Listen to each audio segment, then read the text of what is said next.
All right, 2 minutes. Everything looks good, ready to go.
Hey everybody, my name's Lanzer. I'm a PlanetSide 2 player. Been playing for 8-9 years now, since beta, and been pretty active in the community, doing a lot of organizing, writing articles, casting, all sorts of stuff over the years, as well as just being a regular player. And today is StratSide 3. And StratSide 3, as I tweeted about, is about the Community Manager and its role being day one in the seat and beyond, and talking about the different paths of success there are for the Community Manager role. So we'll jump right into... There are a lot of things about the Community Manager role that have been... The Community Manager role is very important in the PlanetSide 2 community, and particularly because PlanetSide 2 is such a big social game, not just a FPS or an MMO. The social aspect has been pretty important. The outfit aspect is arguably one of the most important parts of the game. So that social element being very important shouldn't really be a surprise to any PlanetSide player. And to that effect, the Community Manager role has been in and out, up and down, and we've had some great Community Managers. Just recently, though, we had a new Community Manager, Mithril. Congratulations. Welcome to the PlanetSide 2 community. We're really glad you're here. And I've had these thoughts for quite a long time, so I thought now is as good a time as ever to put them together. So today, I'm going to be talking about the Community Manager role, what it looks like day one in the seat and beyond, and what are the paths of success that I've seen over the years, 2021 edition. This is StratSide number 3. StratSide number 1 was the talk with Archie about EG7, an in-depth look at its acquisition of Daybreak Games. StratSide number 2 was... What was StratSide number 2 about? Oh, Outfit Wars, and how player identity, the Bartol personality type, plays into account for the different aspects of PlanetSide 2 and its discussion and its reaction to Outfit Wars, the many different facets around that. That was a really fun talk. I enjoyed that. community manager, this is something I've been looking forward to this talk for a while, because there's so many things along the years being so involved in the organizing and the discussions and the working with other community managers. I've seen so many things over the years, and I've just kept track, just little things that now have added up into a great big list that I'd like to share. And yeah, let's get right into it. So here's the things we're going to be talking about today for StratSide number 3. Why this matters to a PlanetSide 2 community, to the PlanetSide 2 community, and to a PlanetSide 2 player. Then we'll delve into the scope of the talk, which is what it is and what it isn't. We'll go over some working definitions, so when I use specific words or phrases particular to this discussion, what do I mean? A disclaimer. Then we'll get into the meat of it, the heart of the matter, which is 5 through 9. 5 is going into understanding the state of the game, how that contributes to known paths of success that I've seen over the years with different community managers, and just knowing what the community manager role does. Then we'll talk about what I think needs help and the timeline behind that. What needs help now? What needs help yesterday? What needs help eventually? And then last part of the discussion will be a Petition to Mithril. He's the new community manager. Very excited to have him in here. And a Petition to Mithril based on some things that I've seen and that I've accumulated from the community.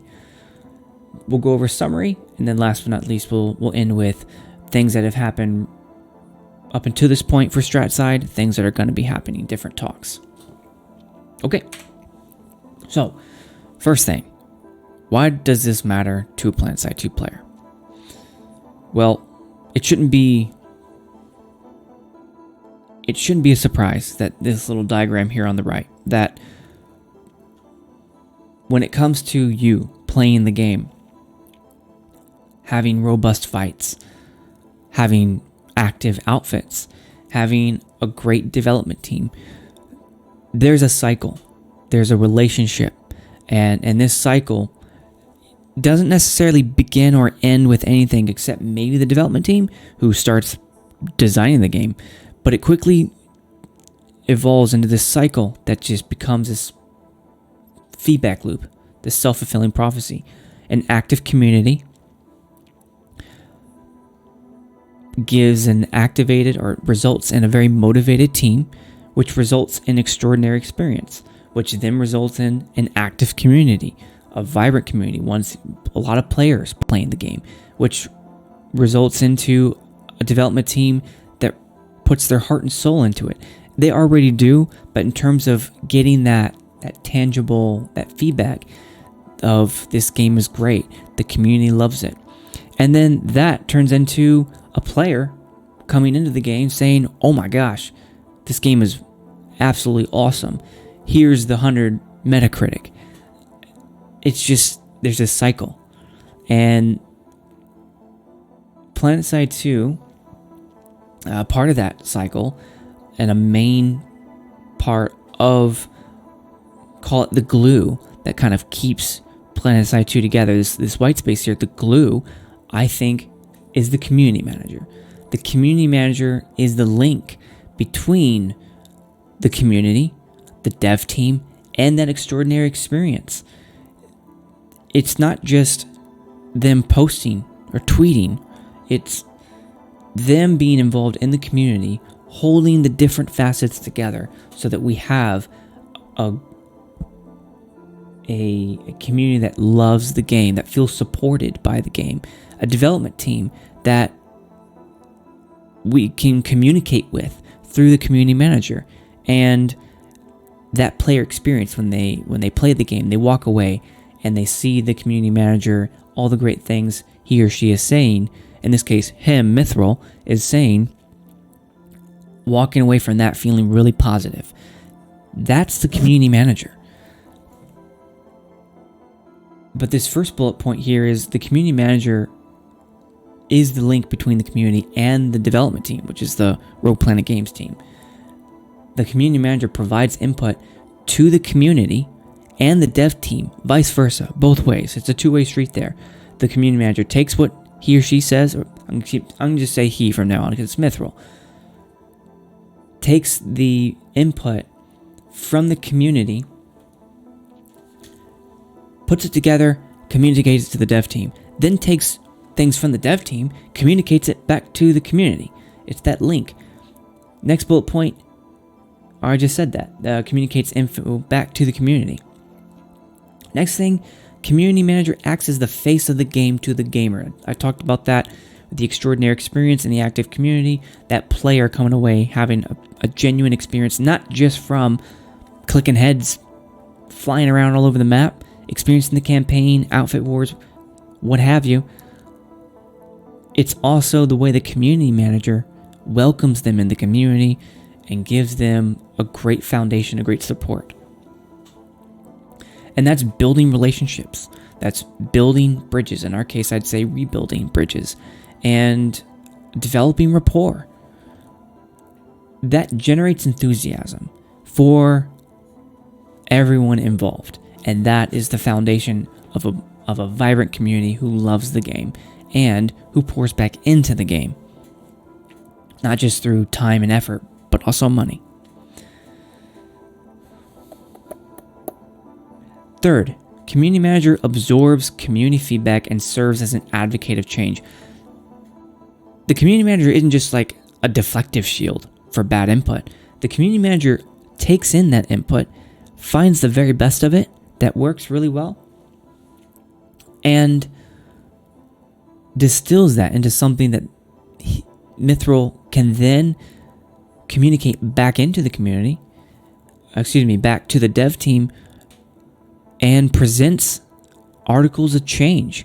The dev team then takes that and then decides if that's something that they want to do, and that's one way you can bring about change. And different ways that can happen is looking at surveys, looking at Reddit karma, comment replies, things that have been favorited, retweets, how many retweets things got, activity levels, Steam activity charts, or just different schedules of live, different reviews, Steam reviews or Metacritic elsewhere, surveys and polls that are conducted. All that is quantifiable data that the community manager can put together to present as our advocate of change back to the development team. That all feeds into the meta-narrative of PlanetSide 2, the overarching direction, the vision of PlanetSide 2, and contributes to those go, no-go, and yes-no decisions that I talked about in StratSide 1.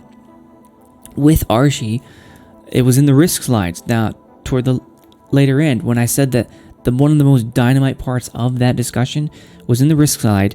It talked about, in fact, we'll go through it right now. It talked about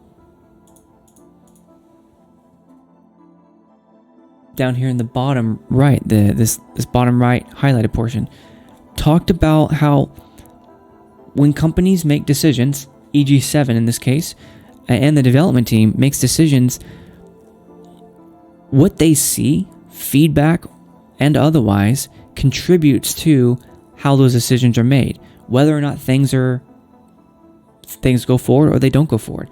That feedback that we give, the community manager absorbs, distills, decides what goes forward, that plays into how PlanetSide 2 develops. It may be a small portion, it may be a really large portion. It all depends on the attitude and the perspective of the community manager and EG7 and RPG. But it does play a part. And your interaction with all of that whole process, distills into how the community manager absorbs, and then the development of PS2's meta-narrative develops over time.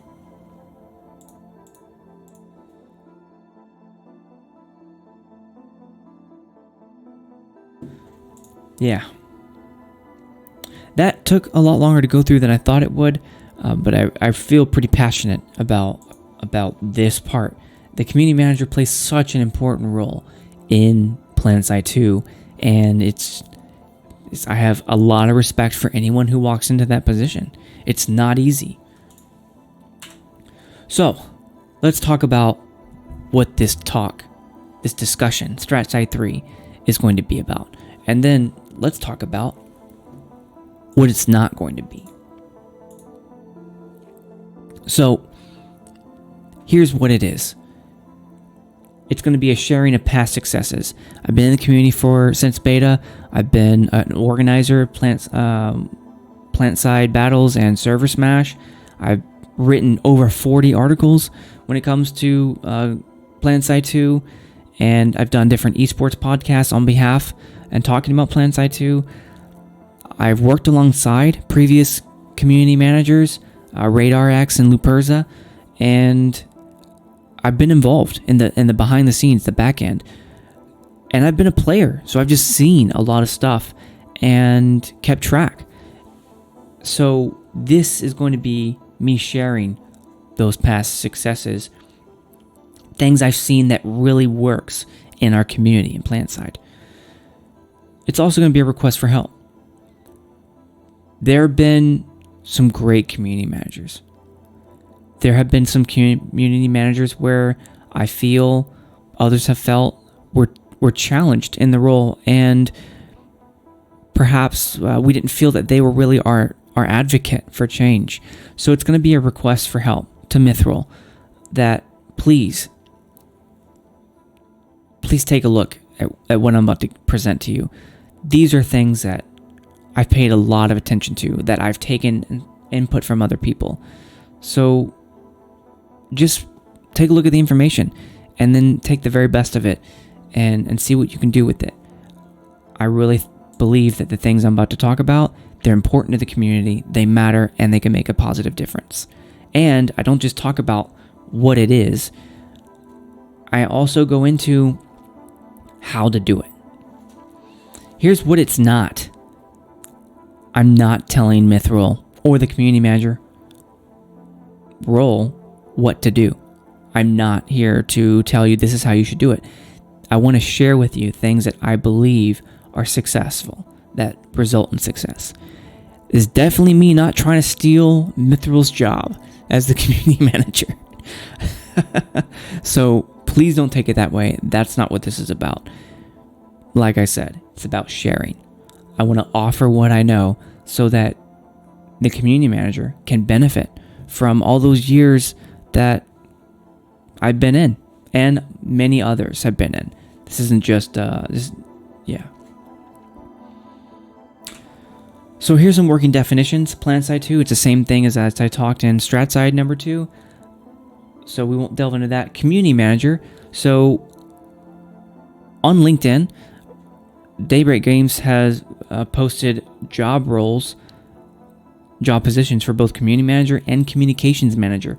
So the community manager, of many bullets in that job description, acts as the central liaison between the player, community, and internal development. Like I said, there must have been 20 bullet points in that job description. I took that as the biggest one. That's the community manager. Contrast that from the communications manager, which develops and implements strategic media relations, media relations and social media campaigns and messaging. So the reason why I included the communications manager is to show you that there is a difference. Communications manager in that job description seems to be more about tweeting, Facebook ads, maintaining the presence and the brand of PlanetSide 2 and social media, whereas the community manager seems much more involved in the day-to-day of the players. So I wanted to make sure that those two things were presented up front, so that when I say community manager, I'm not necessarily talking about someone who tweets every day. That looks to be the role of the communications manager. I'm not in Daybreak Games or role-playing Planet Games, so there may be an overlap there that I'm not aware of. That's just not evident here, but that's what it looks like from the outside looking in here. And then the PlanetSide 2 community. which are the players of PlanetSide 2, both who are active within social media platforms and those who log in to play the game. So those who post on Reddit, I consider to be the PlanetSide 2 community, just like I think the people who play the game on live, Outfit Wars, everywhere else, Jaeger, those are PlanetSide 2 community members as well. Then the player experience, which I define as the gameplay, behaviors, culture, and a player perceives when playing the game and when engaging with the community out of the game. Which really, when I think about it, maybe I should have just put when playing the game and when engaging with the community. Pretend that out of the game isn't there. In fact, I'm just going to remove that part because as I say it out loud, out of the game needs to go away.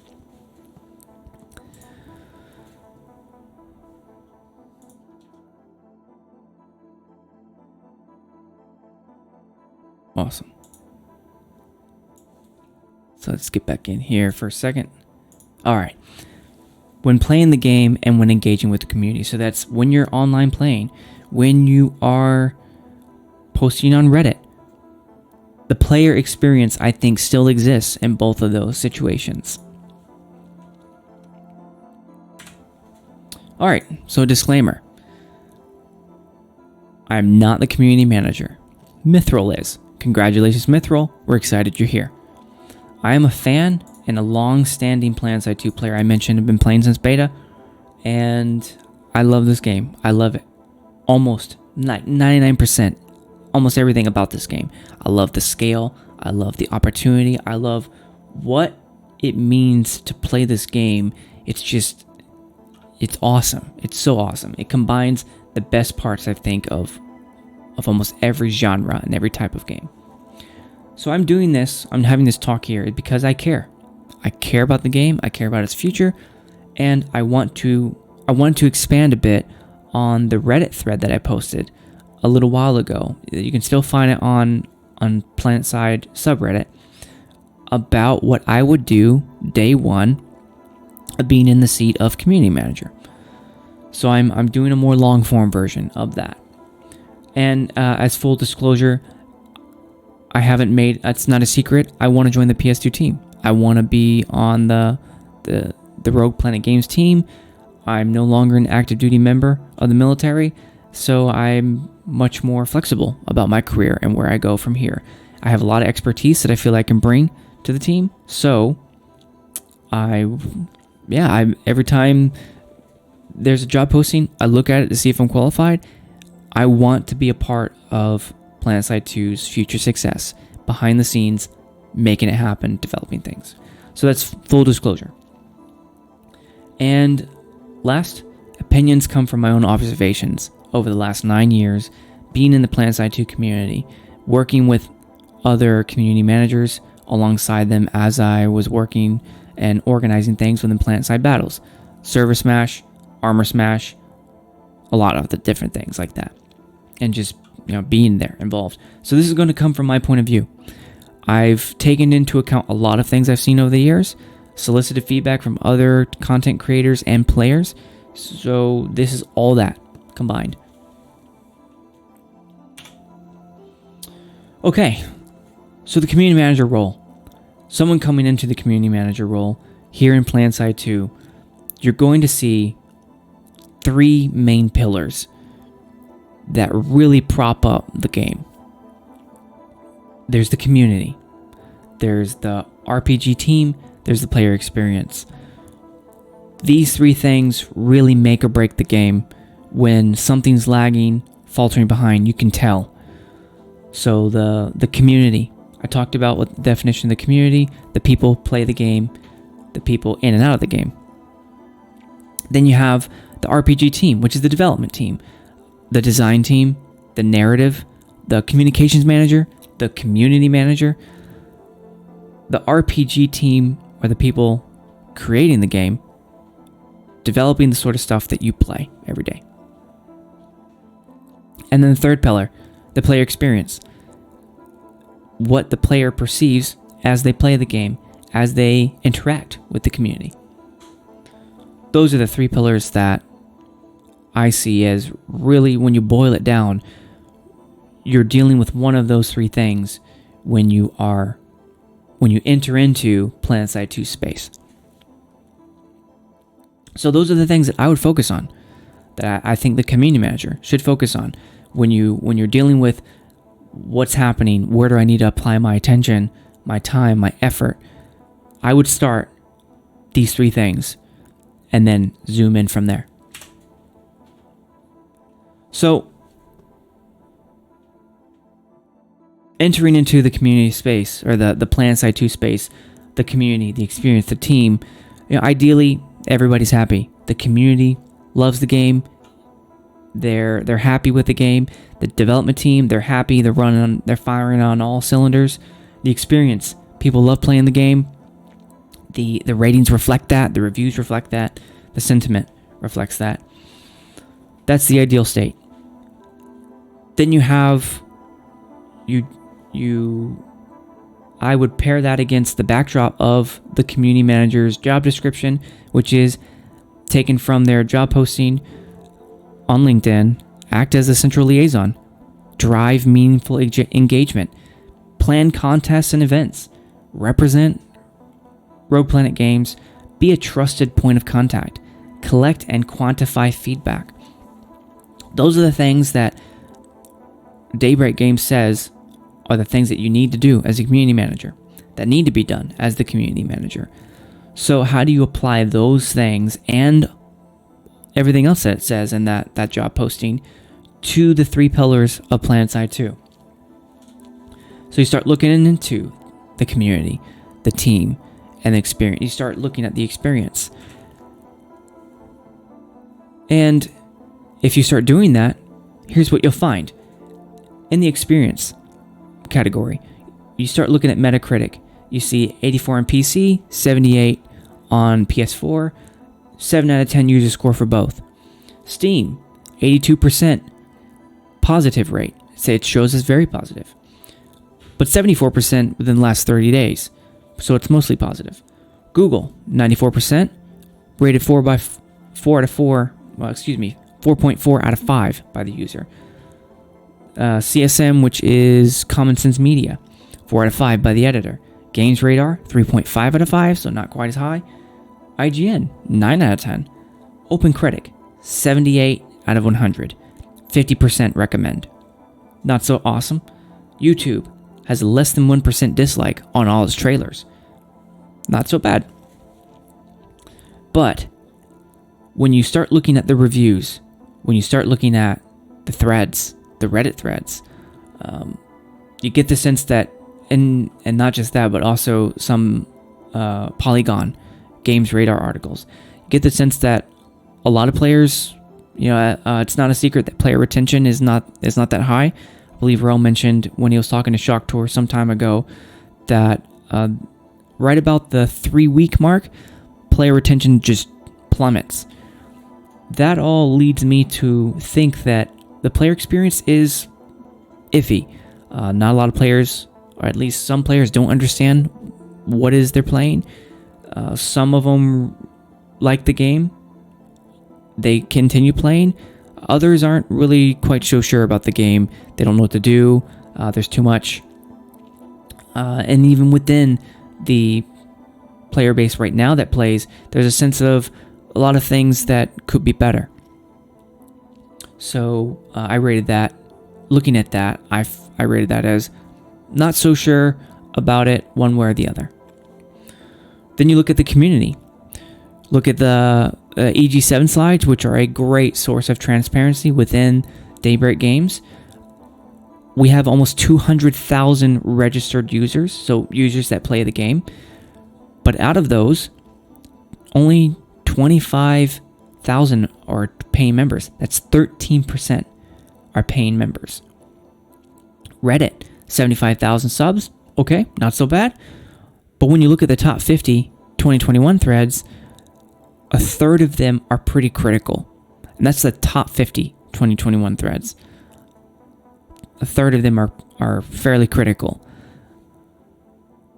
So you get the sense that the community is tired. Some are angry. There are those who love the game But even among those who love the game, there's just a sense that it's tired. People are tired. Not necessarily in a negative way, but the community's been through a lot over the last 9 years. It's been a lot of challenges, let's call it.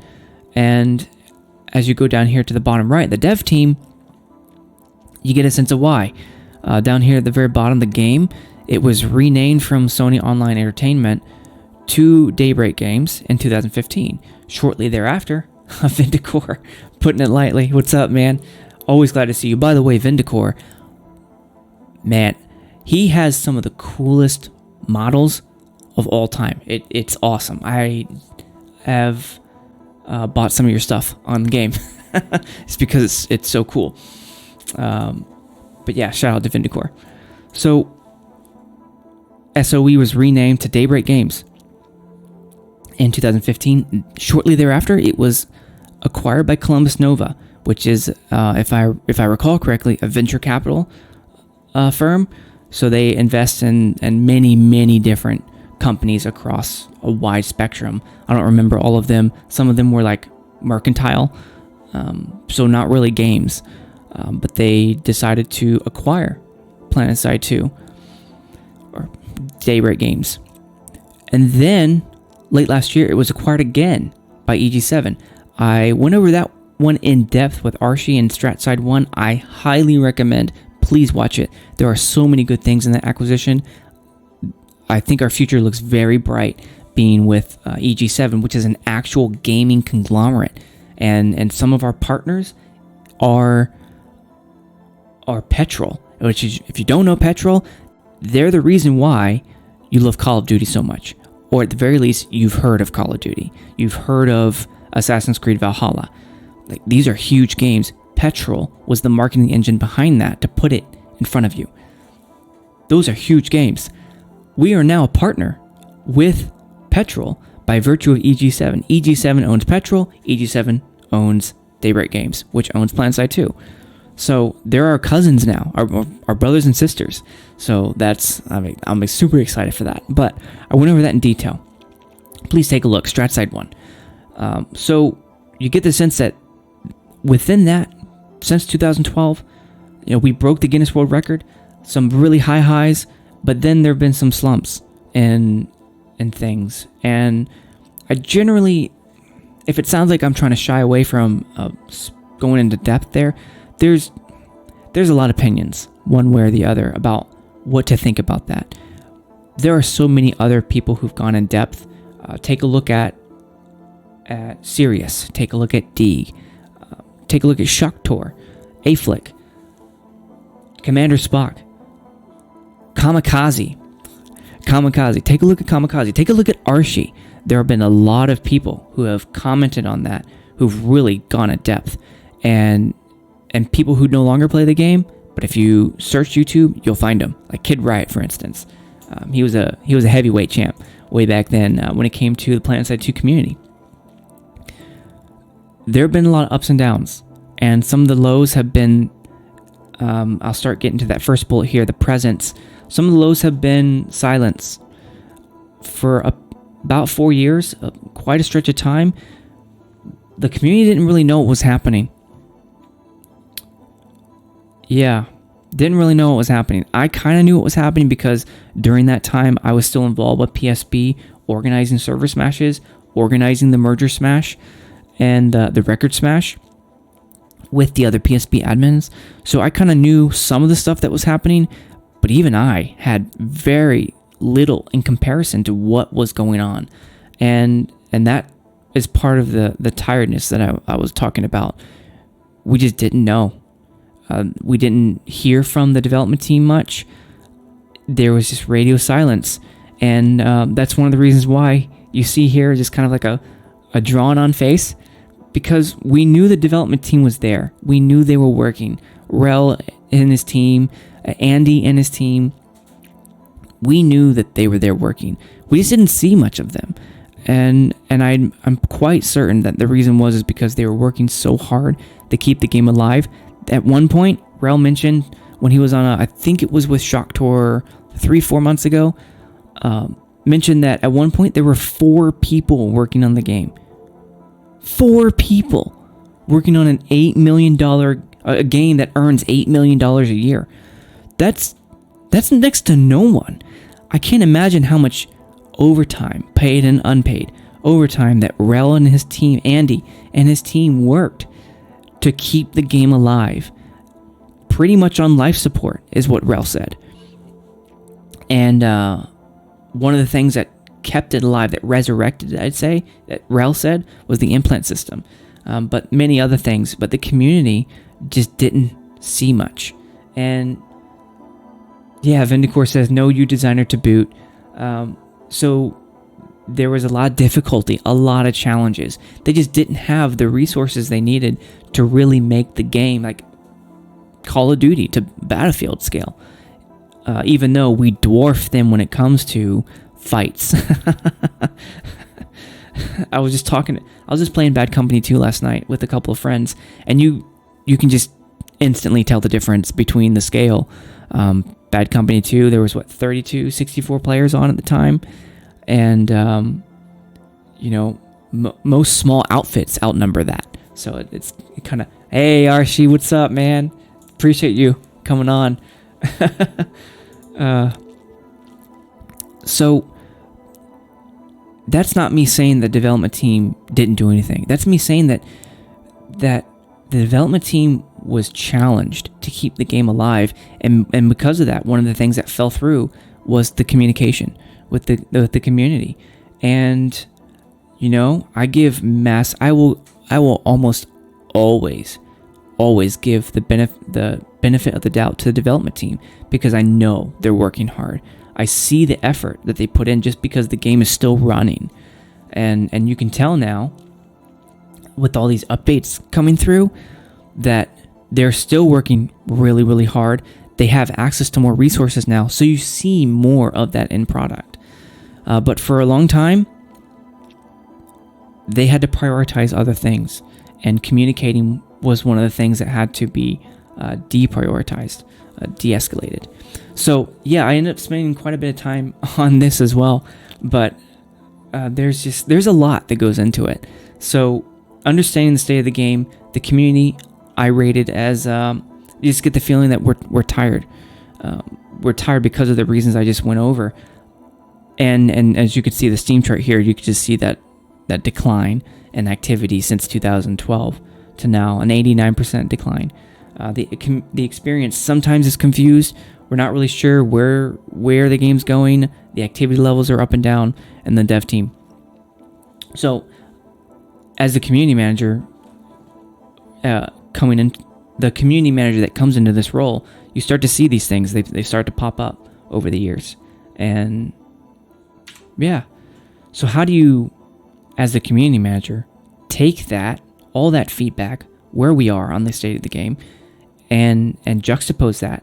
How do you act on that stuff, taking into account the job description? How do you act as the central liaison for a tired community? How do you drive meaningful engagement for a tired community? How do you plan contests and events when you don't have all the resources you might need on the development team side to fully support a robust competition? How do you represent RPG when some of those relationships have been strained over the years? Sometimes the bridges were broken, were burned. How do you be that trusted point of contact in that case? And then how do you collect and quantify feedback? How do you sift through all of the, I'm going to call it good feedback, not so good feedback? How do you sift through all that stuff and quantify that when your job description tells you this is the stuff you need to do? Well, here's looking at it from my perspective of being both the player and working alongside community managers. Here's how I would do that. Oh, and to backtrack slightly, to finish my thought, one of the reasons why I don't necessarily delve into the negativity part is because there's enough of that all over the place. And that there's so much more positivity. The game exists. The game has players. You can go on right now and play. You can drop 48 players on a fight, have fights with more than 100 players in them, the game is still the game. And there's new stuff coming out all the time. The Dervish Fighter is about to come out, which cool. I'm not much of a flyer, but I'm interested in that. Outfit Wars is being developed. It's being improved. There's all this stuff that's happening. So I don't really feel the need to dwell on the negative because there's so much positive to look at. The future is, I think, very bright for PlanetSide 2, especially now that EG7 is in the mix offering its resources and the dev team. And we have experienced devs. Rel used to be a player, that sort of thing. Like, there's a lot to be excited about, even though there are challenges. Every game has them. So, how do you take those three pillars, all that feedback, the state of the game, and then combine that into an actionable plan forward consistent with the job description and the community manager? Well, the good news is that you don't have to start from square one. There are a lot of known paths of success that have resonated well with the community, that have resulted in some very, really good things. So, taking here on the left, taking into account, how do we have an active community? How do we have a great player experience? How do we have a team, a vibrant team that's just outputting like a machine? Well, as the community manager, you do that by playing the game. You do that by participating in the events that happen. PSB's Logistics Smash that just happened. There's community clashes that still happen, or community smash, and Pill. Speedrunners, I think Shock Tour, Speedrunners, and PlanetSide Infantry League, Pill. Then you start looking at and engaging with Reddit, Discord, YouTube, Twitter, TeamSpeak, Twitch, going on different podcasts, hosting different interviews. Left out the forums because while the forums does exist, it's not really used all that much. Reddit, Discord, YouTube, Twitter, TeamSpeak, Twitch, that happen. That's where the majority of the community is. And then there's a lot of podcasts and interviews that happen. Archie does community spotlights all the time. Big props to Archie. He's a huge force for good in this community, as is Commander Series. There are so many more that I could list there. We'd be here all day if I did that. And then there are a lot of interviews. Deeg does interviews all the time of people. And the interview that, props by the way to Mithril, one of the interviews that he did just the other week was a spotlight for one of the PlanetSide 2 development team members. Dude, when I read that, I was like, man, you got it. Please keep doing stuff like that. That's the sort of stuff that really familiarizes us with people in the development team that we can then experience firsthand. It makes me feel more connected. It makes others feel more connected. So as you do that, you start to see certain trends. You start to see certain things that are pervasive. And I'm calling them categories. So what I would do then, is establish the different overall categories that you could start to work on, that need help, that really could benefit from attention and concerted effort to make better. And these categories that I've come up with here, and if you looked at my Reddit thread, I've improved on that since then, but largely still the same. Centralize PlanetSide 2, the first one. Centralize PlanetSide 2 content distribution. I'll be delving into these a lot, but centralize the PlanetSide 2 content distribution channels. Create and distribute streamer content creator kits so that I can even myself as a content creator, as a contributor, if I had assets that I could download, stream kits, media kits, man, I could be throwing that stuff up. Like you see here in the background, the video here in the background. I'll remove this for a second. Here we go. So see that in the background?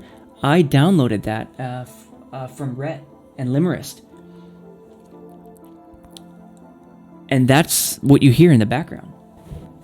So if you included that as the streamer kit, man, it would open so many doors. And just not just that, but graphics, stills, different overlays, that sort of stuff. Okay, so engaging the audience. I mean, that's very broad, very obvious. Establishing different partnerships, forming an all-volunteer team. Please do this. The community managers that did this were so much more successful than the ones that didn't, and I'm not exaggerating. Number 6, improve the competitive scene. There are things that the community manager can do to improve the competitive scene, separate from the development team. Manage the communication channel between the developers and the community. You're already doing that. Mithril is already doing that by doing the spotlights. That is a brilliant idea. Please keep doing that. I would love it to see you do that for everyone. That would be awesome. Everyone on the development team. Organize the network of PlanetSide 2 content creators and outfit leaders. There's a lot of individual community-led efforts. A lot of it is scattered.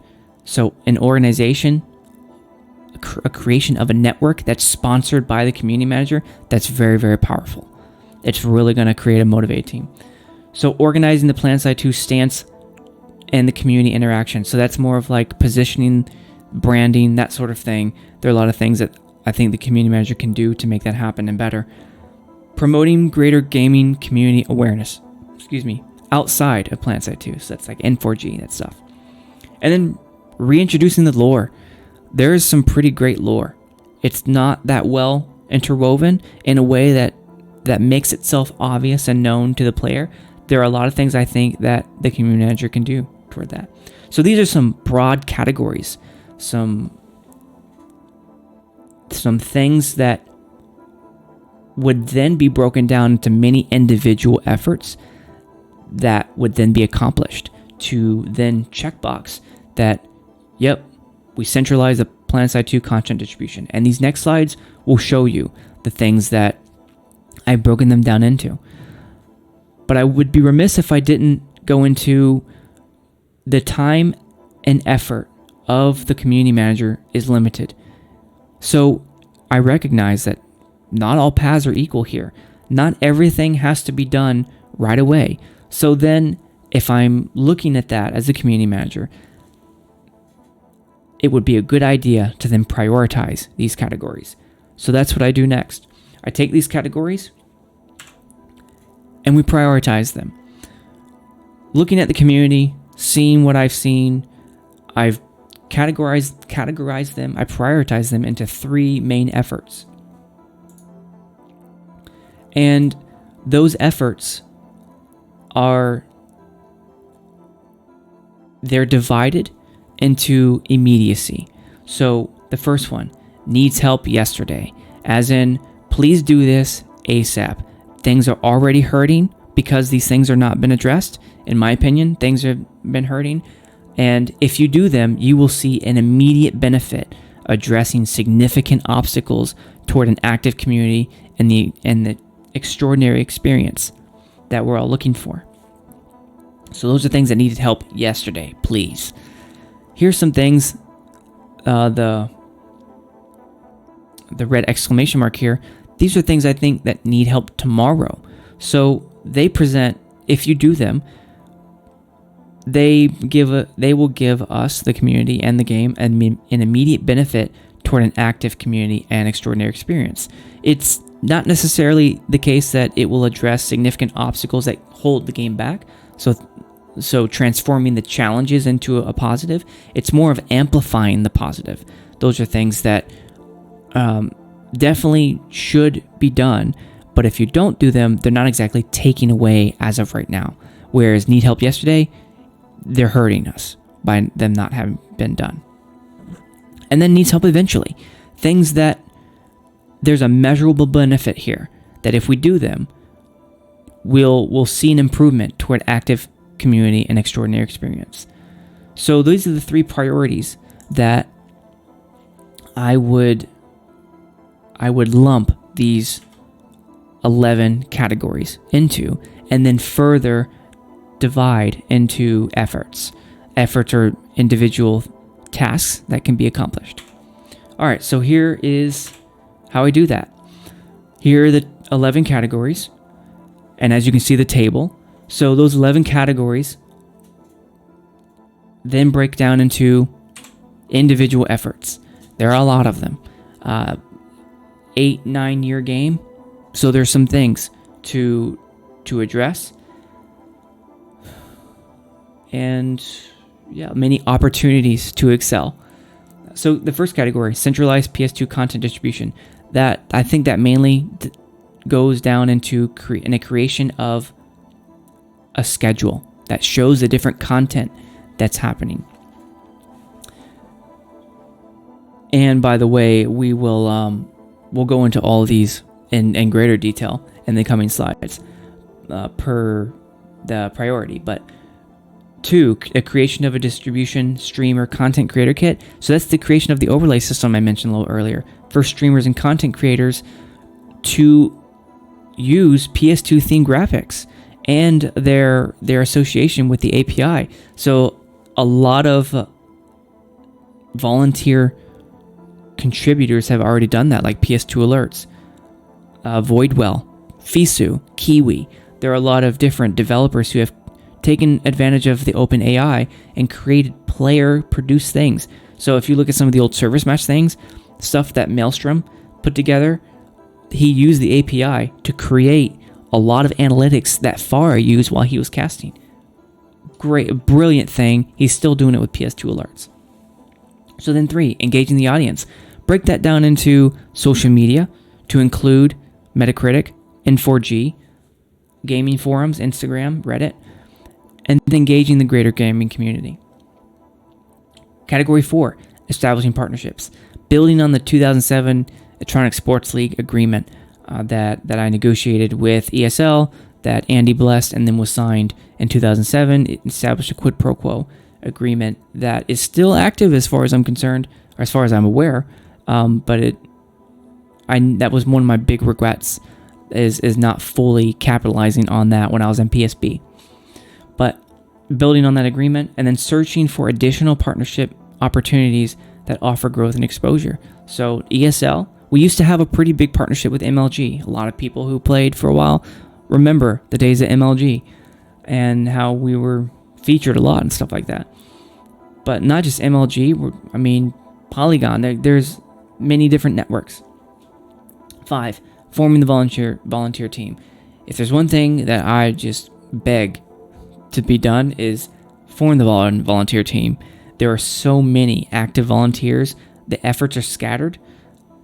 If you were to bring all them together into one concerted team that could then been knocking out tasks, you could get so much done. So engaging volunteers in information gathering, different outfit reach groundwork, stuff that it already does, by the way, just like I said, isolated efforts. Establish a feedback sorting team and a processing team for different things that you receive that you have to acknowledge. And then identifying motivated players to accomplish low-risk activities. There are a lot of low-risk activities that if you had volunteers do them, it wouldn't pose a risk to you. Category 6, improving the competitive scene. Working with the developers to modify the Outfit Wars bracket so that the gold division goes last and have enough time between matches for casters as the event. I participated and I was a caster. Archie and I casted the gold match for Connery, and we noticed that the bronze match went first, then the silver, then the gold. And not only that, but they overlapped. So when we casted the bronze event, the gold went first, then the silver, then the bronze. And what that meant was that the build-up wasn't as strong because we were going down in tiers instead of going up, and they overlapped. So when we were done with the gold match, we were already a third way into the silver match, a third way then into the bronze match. So recommend that to improve the competitive scene and its ability to be seen and digested, to separate them and have gold go last. And then facilitate matches that Showcase specific styles of gameplay, such as max on max teams, air versus air, ground versus ground.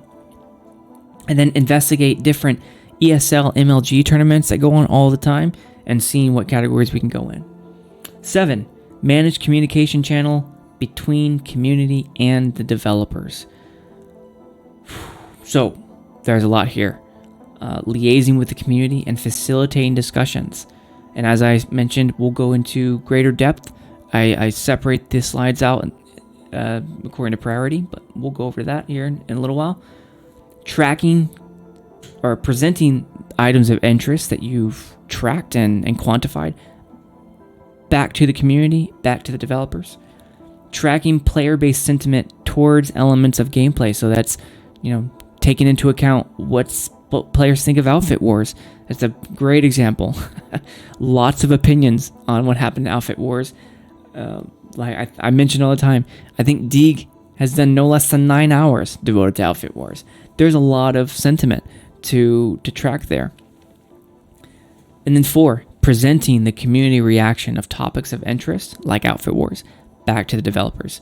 The developers, they, develop the game, and they're having a lot of fun doing that. And sometimes, as Rel comes on and talks and expresses his perspective, you can tell that, sometimes the feedback is really negative for him to try and to digest. So as a community manager, absorbing that reaction, and then transforming it into the good that developers can take, and being that shield. Category 8, organizing the network of PlanetSide 2 content creators, contributors, and outfit leaders. This one is going to be a little bit harder to do. There's varying times throughout the years, we were more organized than we were now.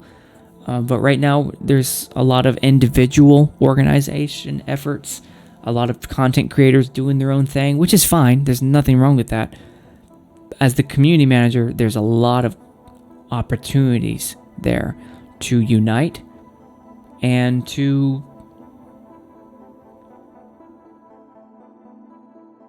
bring together in a way that benefits everybody. A lot of collaborations that can be eased with the community manager being involved. But that's improving the centralized messaging.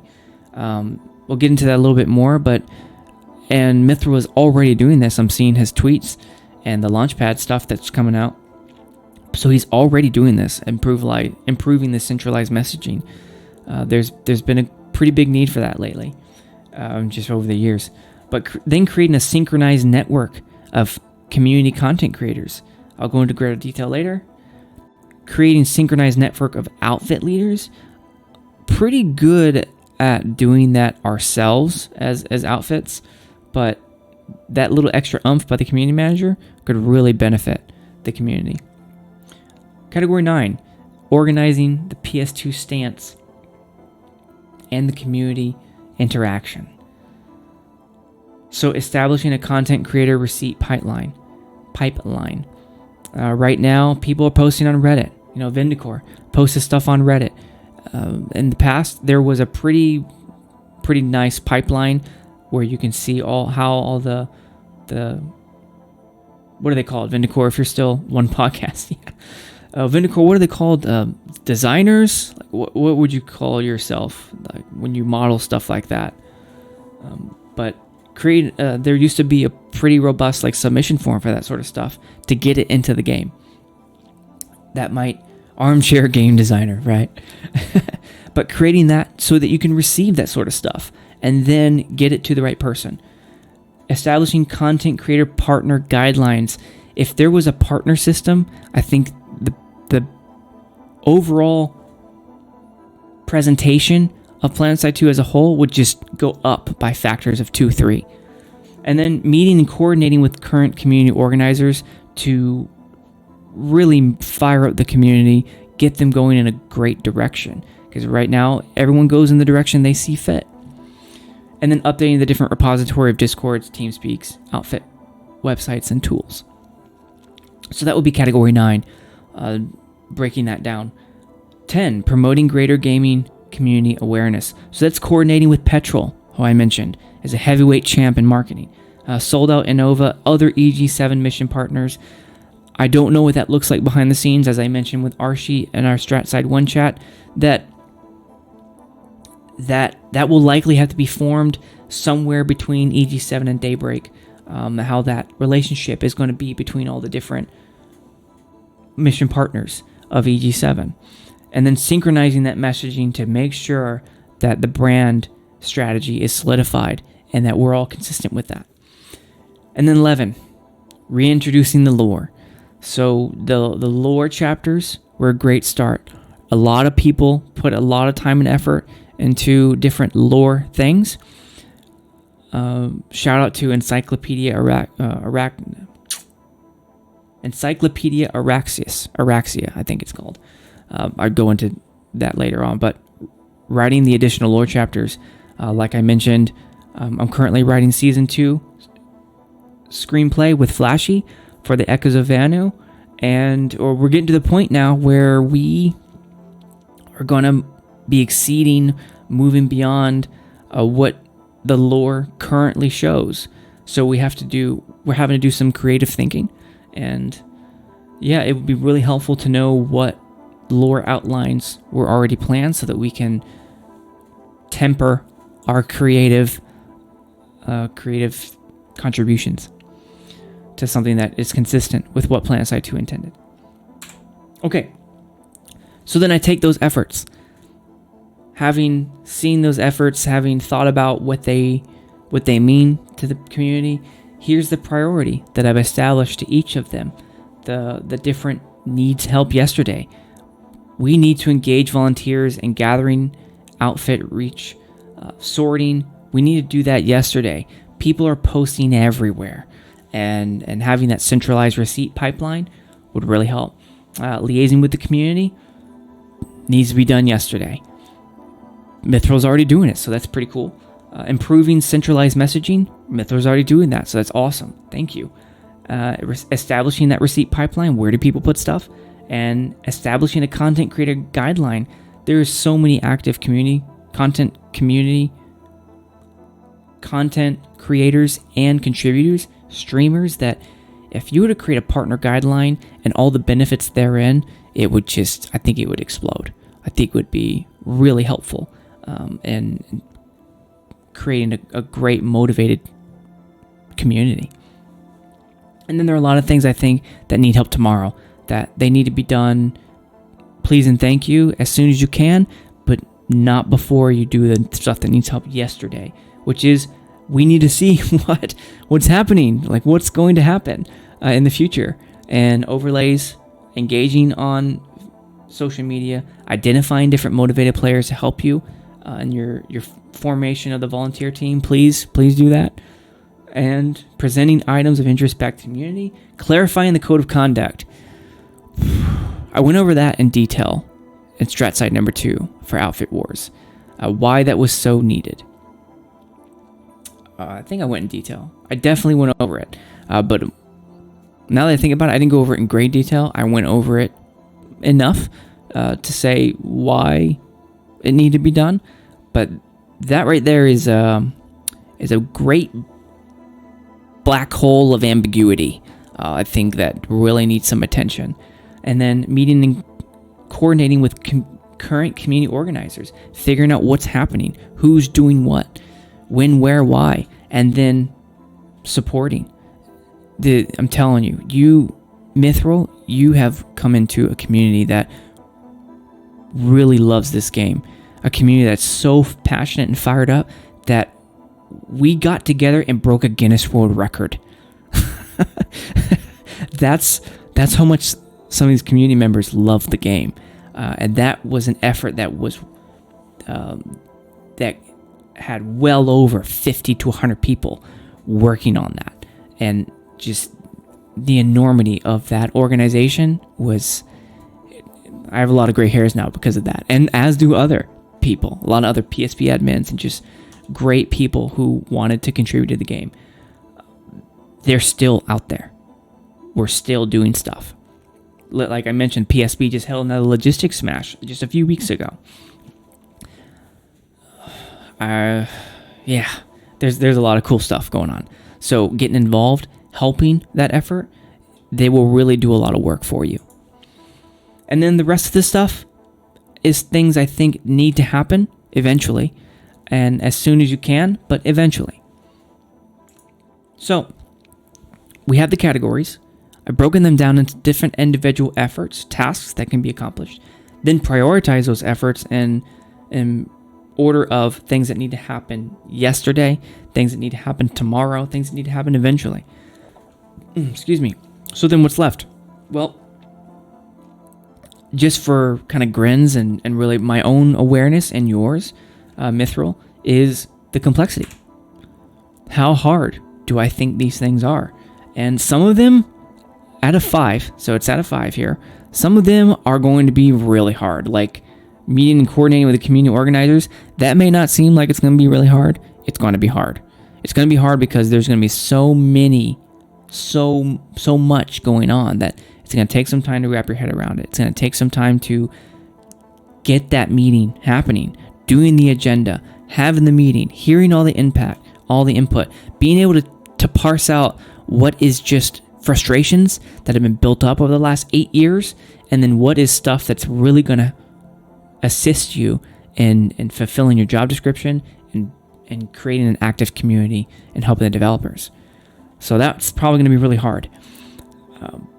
Liaising with the community, facilitating the discussion, there's going to be a lot of skepticism.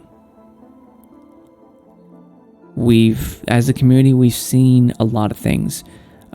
Like I mentioned, the ups and downs. You're going to hear a lot of those downs in the beginning. Guarantee it. You already are. And a lot of it comes from people who care, who don't know how else to express what they feel except through frustration and anger because of from 2012 to here, there was a time when we had no outlet for that. And now that you are here, you will be the you'll be the piñata for a little while. But I encourage you to please don't take it personally. As people figure out that you're here to stay, and as people figure out you're here and you care, it will get a lot better. And you'll start hearing the good. I promise you. Facilitating matches, having organized quite a number of them, that's not very easy to do. Good news is you have a lot of help. PSB, PlanetSide Infantry League. I think there are others. I can't recall them right now. Sorry. And then doing the showcase of events, creating that schedule. That's probably not going to be very easy either because that's a lot of coordination, a lot of hunting things down, figuring out what's happening. Yeah. Then, as Vendicor said, everyone would want to be involved, and they probably would be upset if they're not. Yeah, I agree with that. So then last thing that I did, just as my own awareness and for you, is I ranked them. I ranked them in order of importance. What would, if I were doing this, or if I had to recommend a rank to Mithril, here's what I would recommend. First thing, liaise with the community. Facilitate discussion. You already started doing that. Second thing, get right into improved the centralized messaging. This you jumped into right away. And with the Launchpad, with Twitter, thank you. Good job. Please keep doing that. Do more of it. and then it goes on from there. Establish volunteer feedback. I think that's really important. Informing the team and figure out a way to pipeline. So now we'll start getting into having taken this, and I've got the category. It's efforts. Prioritize those efforts. Then I have an awareness of how complex those things would be, and then what I would rank them from first to last that I would do. Now it's time to get into the specifics of And I mentioned earlier, these next few slides is going to be broken down into its priority. So as you just saw, the next slide is going to be all the things that I think need help yesterday. It's 1, 2, 3, 4, 5, 6. The slide after that is going to be all the things I think need help tomorrow. 1, 2, 3, 4, 5, 6, 7, 8, 9. And then the last slide is going to be everything that needs help eventually. So let's get right into that. So, things that need help yesterday.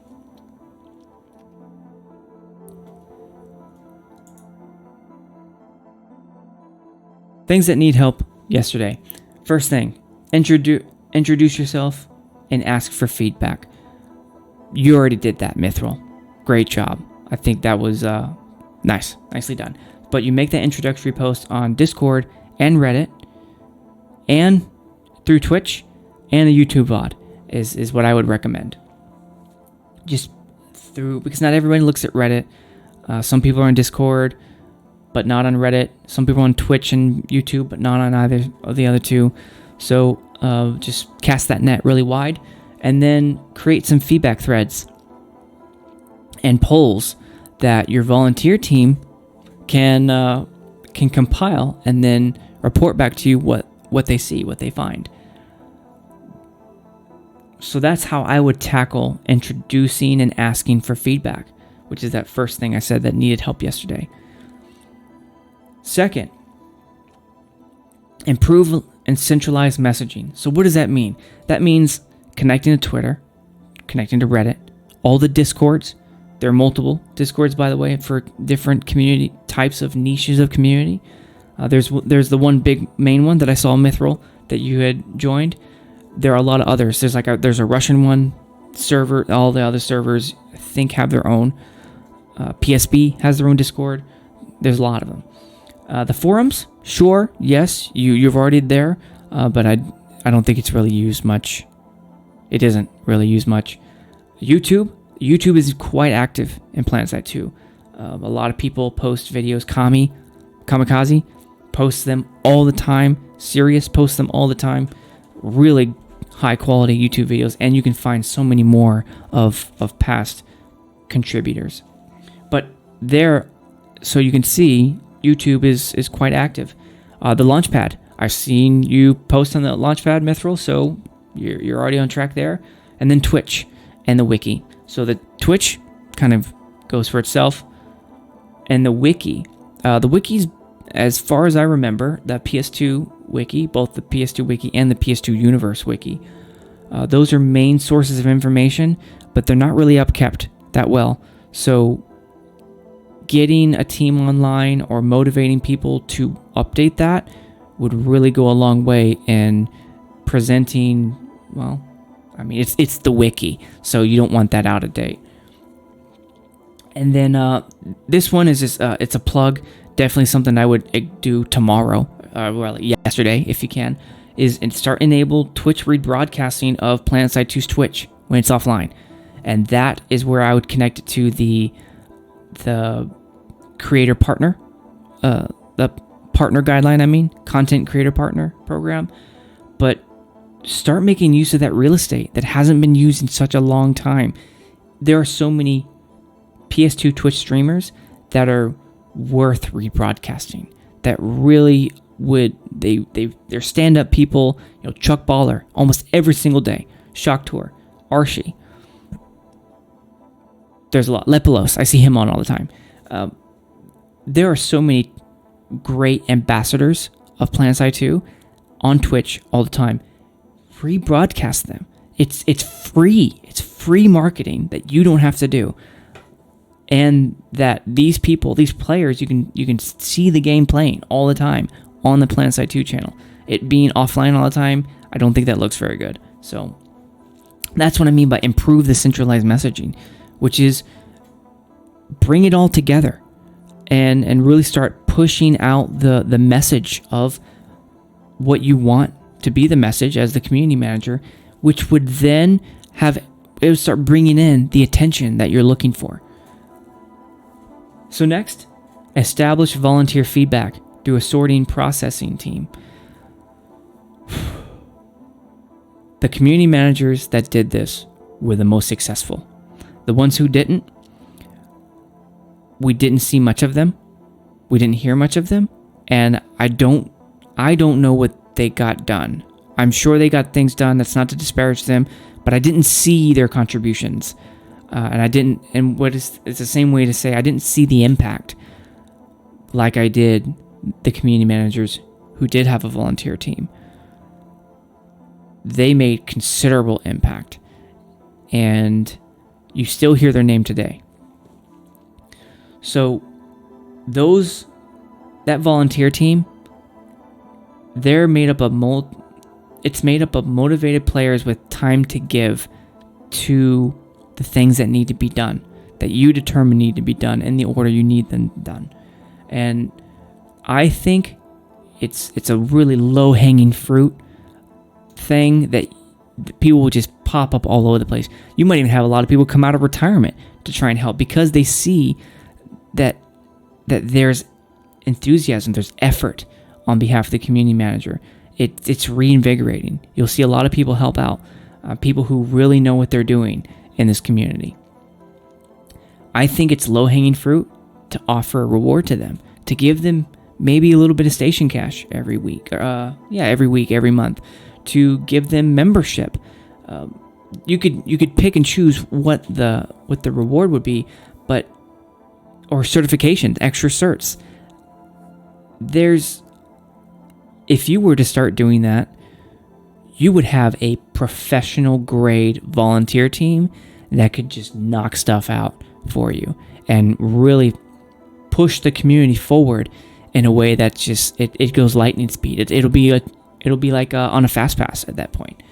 It's so attainable that they just need you to do it as the community manager, you to get that ball rolling. And believe me when I say it will start rolling, and it will be rolling in a good way. But that team could be compiling information. It could be sorting things. It could be arranging feedback. It could be receiving the feedback and the input. It could be coordinating. It could be following up, corresponding, any sort of thing that could be designated as either low risk or something that could be delegated to this sort of team. And there are a lot of things.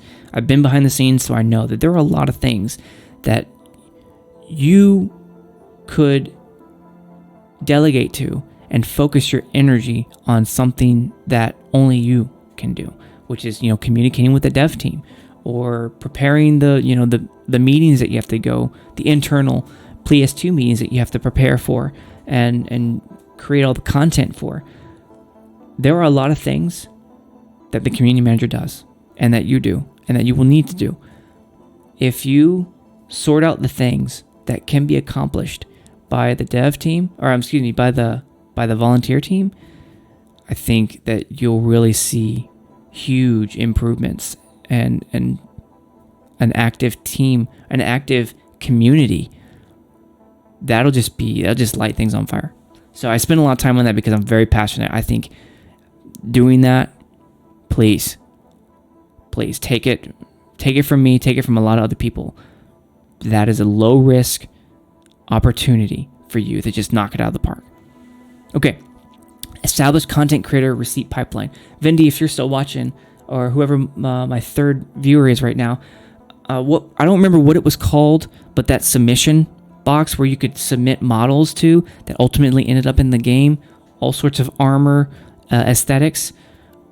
That pipeline, I don't know if it's still active. I heard that it's not, but reinvigorate that pipeline.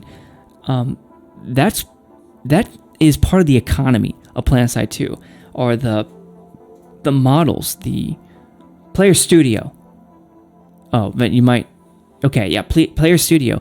Vindy doesn't think that it is, and Vindy's one of the ones who is like Ebon Nebula, Stevo, one of the great modelers in PlanetSide 2. Vindy said that it's called Player Studio, and he doesn't think that it is. I've heard the same thing, but I understand that there's some different reasons for why that was taken apart, but some sort of content creator receipt pipeline, whether it's for models, whether it's for feedback, animations, graphics, schematics. Vindy has done. Oh yeah, modeler. That's right. You do the schematics and the diagrams.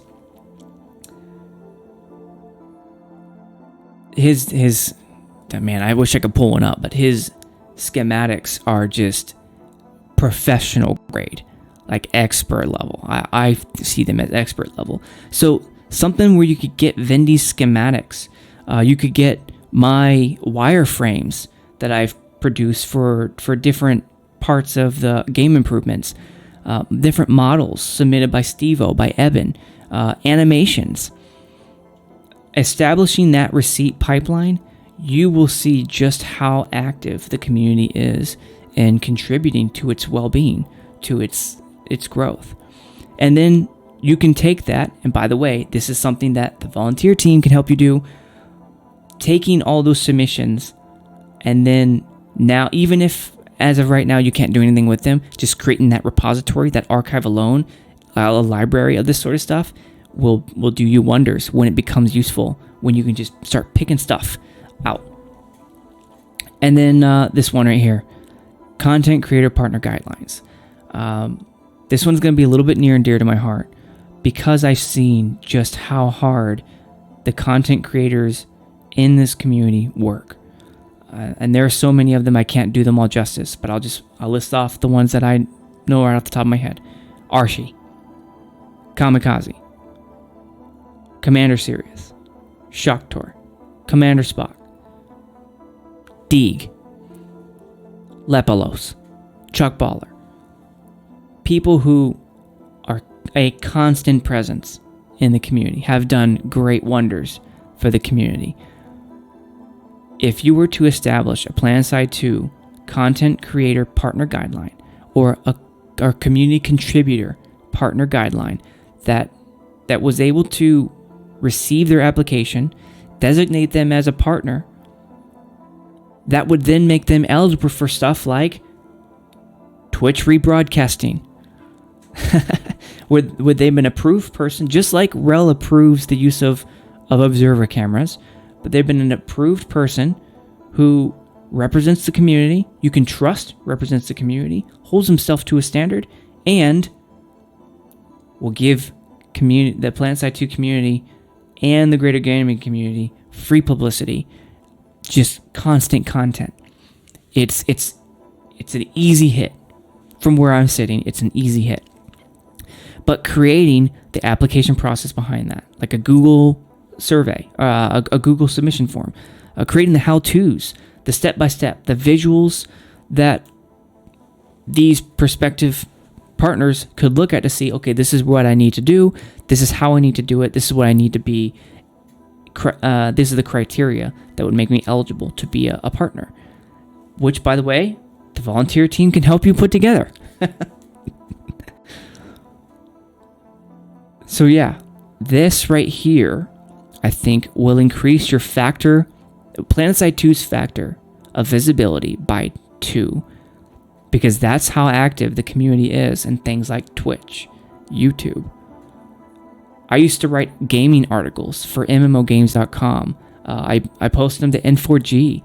I don't know if there are any writers like that, but anymore right now. But we do everything we can, and podcasts, esport podcast events. I used to do a lot of those. I don't know if anybody else is doing right now, but if you were to find out if there were people going on, esport networks and podcasts, that would be the sort of thing, the sort of people who would want to be a partner, and the different benefits that I haven't even thought of that could be contained within that partnership. Really, really diamond in the rough there that you could, that would just make your job so much easier, I think. And last but not least, things that need help yesterday, engaging the volunteers in information gathering and outfit outreach groundwork.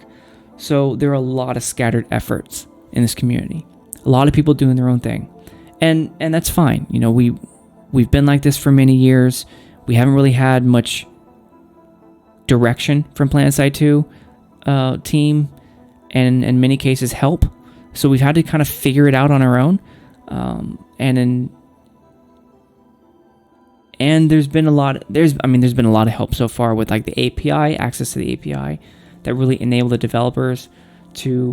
volunteer developers to create the sort of tools like recursion tracker, that sort of stuff, and PS2 alerts. But those scattered efforts have resulted in a lot of confusion. Who's doing what? Where? What outfits are still alive? You could look in the outfit browser, but that's only relative to what server you're on, and it's not very easy to navigate. It only shows like 5 to 7 per page. So having a repository or some sort of call it team that gathers information that you need to know, that reaches out to the outfits to really motivate them, to inspire, to enthuse, and to coordinate, that would be a big help to the community, and eliminating confusion, just general confusion that exists right now. So that would be like an outfit map. It could be a big table. It could be kind of like an outfit browser that you could go to on your PC, like a outfit browser, and contact details for that. That would really help out big time. Because right now we're kind of all isolated. Even the outfits are isolated. They're not near as coordinated as they used to be. Back when you had things like Server Smash, there was a lot of coordination. A lot of the outfits were connected to each other because they had reasons to be connected. And we also had, at the time, a community manager, RadarX, who was very active in helping that in the back end. So it really gave us at PSB the oomph we needed to coordinate and create a group and a network of outfits that were active, that were vibrant and motivated. So those are things I think that need help yesterday. Please believe me, these things need your attention as the community manager. And there are a lot of people who can help you do that. It's free, honestly. They're volunteers. And if you gave them things like station cash or certs or even little rewards, I'm telling you, it would be a stick of dynamite. It'd explode in the best of ways. All right. So that's what needs help yesterday. Things that need help tomorrow. Things that need help tomorrow. Okay. The first thing I would recommend you do is create a schedule of content, of things that are happening in this community. That would probably be, I might have even should have put it in things that need help yesterday, but in terms of create a Google Calendar with a publicly shareable link that shows all of the podcasts, all of the matches that are being organized, all of the Twitch talks that are happening, the interviews that are going on, the patch releases that are going to be upcoming, community contributor events. Just, if you were to create just a calendar, and again, there is a team that can help you do, there is a team that can help you do that. If you were to create a Google Calendar, which had all of these events that are happening, like Stratcast number 3, I would submit a request to add that to the calendar. All the Stratcasts that I'm going to be doing in the coming months, all of the Deeg talks that are happening, Sirius's videos that he posts, the different podcasts that go on. If you had a Google Calendar, that would unite the community in a way that it just another great way to really bring the community together. Yeah, big time. And it would just be a self-fulfilling prophecy, a feedback loop, and it would help itself.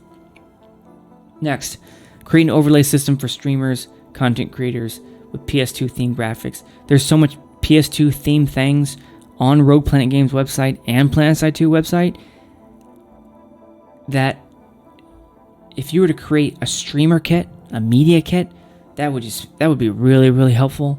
Really helpful. Speaking as a previous PSB admin, that would have been so helpful. We wouldn't have had it created ourselves. And we created a lot of stuff ourselves because it just wasn't available from the PlanetSide 2 team. And then the API. I know that there's a lot of stuff that you can access from the API. I remember Maelstrom and Varunda talking about other stuff that they could have access to that would be really helpful. That would just, you would see, you would understand. And as you stay longer, you'll understand what I mean when I say we have a passionate community that really look to contribute. And opening up the API, giving a streamer kit, a media kit, giving them an outlet, an avenue to contribute and submit their contributions, big deal. It's going to be a big deal. All right, third thing, engaging with the audience through Twitter, Facebook, YouTube, Reddit, Instagram, PS2 forums, other gamer forums, Steam, Metacritic, and 4G.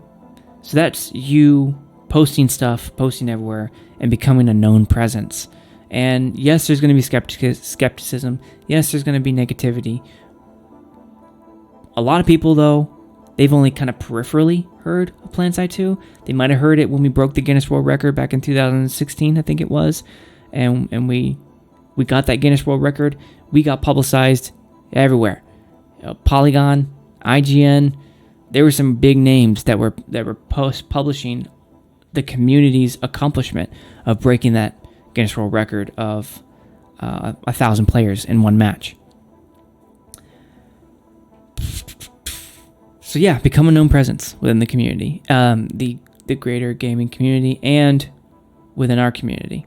That's where you do it. These thing right here. I didn't put Discord for some reason. I should have. So Discord too.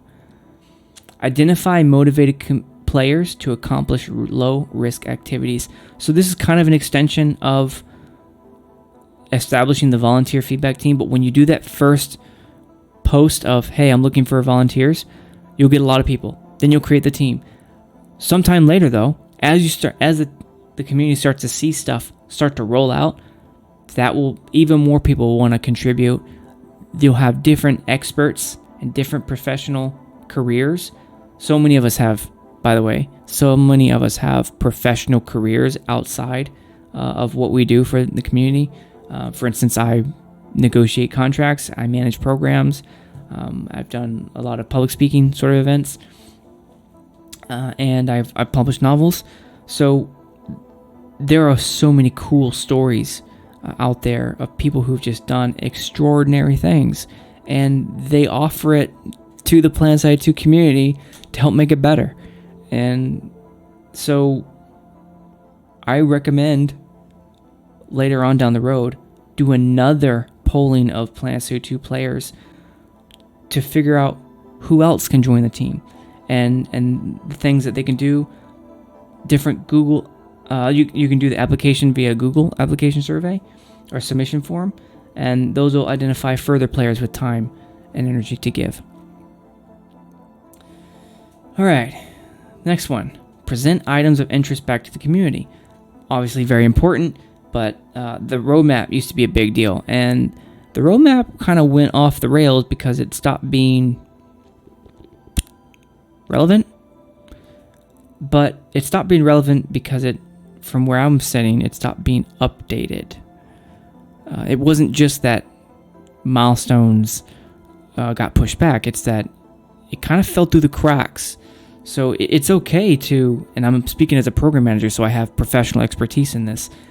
It's okay to push things back. It's okay to push things back multiple times. When you're doing good work, like the PlanetSide 2 dev team is doing, it's just communication at the end of the day. The PlanetSide 2 the PlanetSide 2 community is pretty forgiving. We've just been through a lot over the years, so we've had to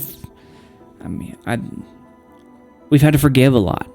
In some ways, I mean, we didn't really know what was happening for almost 4 or 5 years, and I'm as I said, there was a lot of challenges for that behind that, but ultimately, the roadmap was a great way to keep in touch with what was happening.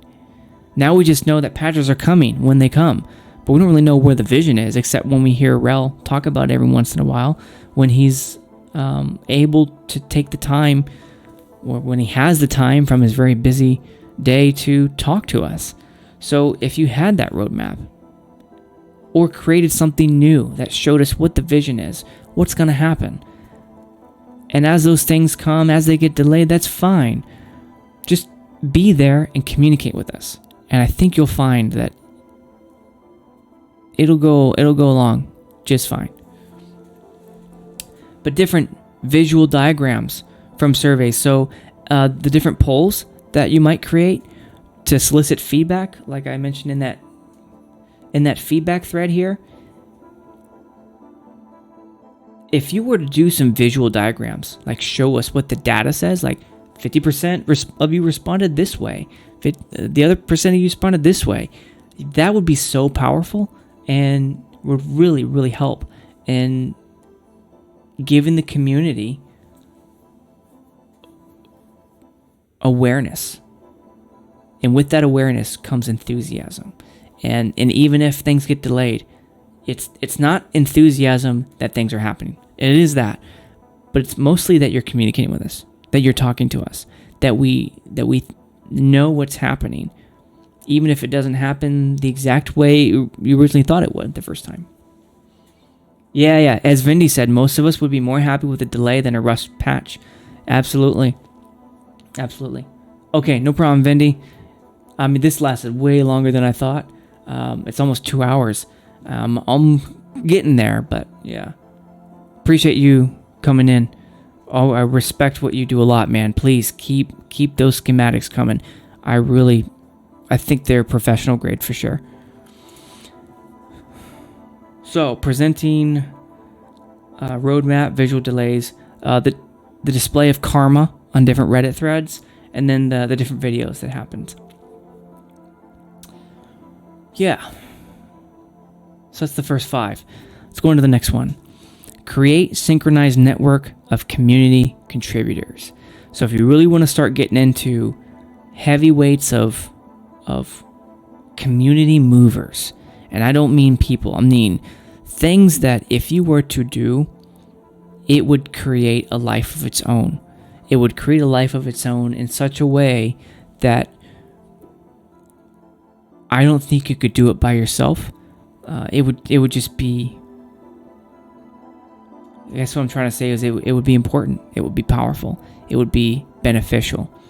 You started creating networks, synchronized networks of the community contributors and the outfit leaders. And I would separate them because they're different groups. But the community contributors, and that's like creating a Discord called, and I'm talking about by the PlanetSide 2 team, endorsed by the PlanetSide 2 team, and you can create different channels within that Discord where it would be a direct link to you. And it wouldn't just be them adding you all at what's it called when you at Mithril. It wouldn't just be that all day long. It would be a venue for people, for content creators, community contributors to come together and start collaborating. You'll see a ton of collaboration happening, way more than you see right now. Right now, the isolated efforts, we sometimes collaborate with each other, but it's very, that bond could be a whole lot stronger. And the way it would be stronger is if you helped create a synchronized network of community contributors, where organizers, writers, producers, designers, streamers, developers, and everyone else, where Vindy could come and I could come, Flashy and I could come. Flashy and I, by the way, I just joined his Discord and started talking to Flashy, and that's how we ended up collaborating on Season 2 of Echoes of Vanu, is I just told him what I could help with, and he accepted the help. And Flashy is a great animator. That might have been more easily facilitated if there was a Discord already where I could have talked to Flashy right there in, say, the video creator channel, and then maybe who knows, other people could have chimed in to say, yeah, you know what, I could help you do with this. And now our team isn't just 2, it's 3 and 4, 5, 6, and by that point you have a whole machinima team. You have a whole professional very experienced team of people creating content, and that could end up being the thing that makes PlanetSide 2 go viral. It's gone viral a couple times, but it's fizzled out over the years. Like one time we hit when we were doing the record smash, which was the Guinness World Record. We hit the front page of r/all on Reddit. That was the post, I think, created by Odin's Pride when he was a PSP admin.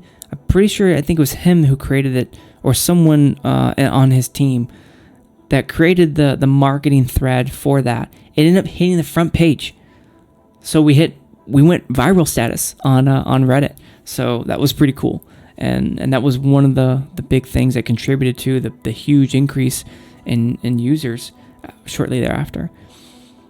But that would be a place for all these people and others to come together, to collaborate, to coordinate. It would be an effort that's managed, and people who are on your volunteer team could help you be a moderator for. So that would be seeking out the well-known past contributors and the current contributors and offering them that place. All right. Then if you did the same thing with outfit leaders, this is going to be a little bit harder to do because outfits change all the time. But there is a big need for a place where outfits can come together in a neutral venue. And the key word there is neutral. So PSP for a long time was a neutral venue for many outfits to come together. Despite the controversy, despite the drama and that happened in different things that occurred over the years, PSP remained a neutral venue that outfit leaders and outfits could come together. And during that time, outfits knew each other better. Outfits were more friendly towards each other because they were more known to each other. I think that the community could really benefit from a Discord that joined all the outfits together. And it could be people too, I guess, but at a minimum, the outfit leaders, where they could coordinate, discuss, familiarize themselves with each other, and yeah, I guess one personal story there is, for the longest time, I'm a casual player. For the longest time, I didn't have a very high opinion of Future Crew. I didn't like them very much, but I didn't know them either. Until I was in PSB, PlanetSide battles, organizing matches. There was a point in time when Future Crew was active and participating in the matches. I got to know Scourge. I got to know Shock. I got to know Tav. And they are awesome people. They're cool people. And when I started playing with them just a little bit, here and there, I ended up changing my opinion. And I was wrong to say the things I did about them. I was wrong to think the way I did about them. They weren't the people I had built in my mind, that I had constructed this image. And PSB, those server smashes, was the way that helped me do that. It was a neutral venue that we all came together. I got to know them. Yeah, that story is played out across many, many other situations as well. So having that synchronized network, whether it be Discord, whatever, that would be really key. There have been a lot of efforts like this in the past. Connery had the command structure for a long time, the command network, and it was a TeamSpeak where all of NC Connery could come to. That's not there anymore. Some servers have their own Discords, but like I said, it's all pretty much scattered. Individual efforts when it comes down to it. Maintained by a handful of people who just want to help. Third, The Community Code of Conduct. All right.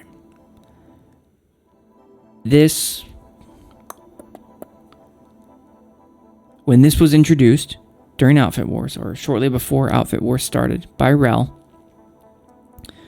pointed to, there were a lot of good reasons why this came out. And Rel explained in his post why this was being emphasized again. I don't have any issue with any of that. That's not really why this is here. The reason why this is on here is because when I read the Community Code of Conduct, I had a sense that there was more than one, about 5 or 6 of those items that were so ambiguous, so open to interpretation, that any one player runs the risk of violating one of those principles anytime they log in. And I'm not exaggerating. It's not an exaggeration to say that some of those things are so overly broad that I'm confused as to why they were worded like that. Like I said, I am a contract negotiator, and a part of that has a negotiating clauses and that contract clauses. So I'm familiar with wording. I know how it applies, and I know how it's enforced. I know why it's implemented. And when I read that code of conduct, I said, man, I really wish that some of that language can be tightened up, because it creates such an ambiguity. And because Rel said that the enforcement of it is everything from, I'm not going to paraphrase. I'll quote him exactly. I don't want to misrepresent what Rel said, because Rel does a lot of great things, and he doesn't deserve to be misrepresented. So, okay, penalties, scoring values, disqualification during active session, inability to enlist in future outfit war. This is an outfit war post as well, but specifically references the code of conduct. And here's one way that he would be watching out for: disbanding of an outfit. Those are not insignificant things. Those are very, very important things to a PlanetSide 2 player. And the code of conduct has some pretty ambiguous things, and maybe that's by design. I'm telling you, I'm not a legal expert. I don't have a law degree. I have a contract writing degree, so I write contracts. This is not something that I would advise that PlanetSide 2 keeps ambiguous. It's not in your best interest, I promise you. You may think that it gives you the wherewithal, the flexibility to do what you're going to do, but honestly, you don't need a code of conduct to do what you're going to do. You don't have to necessarily point to this every time.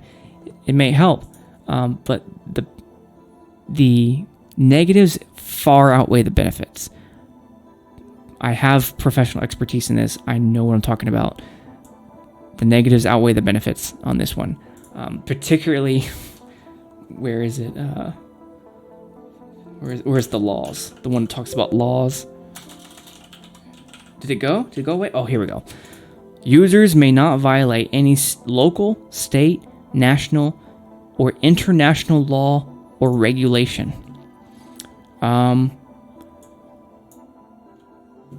Okay. Do you know there are over 10,000 laws?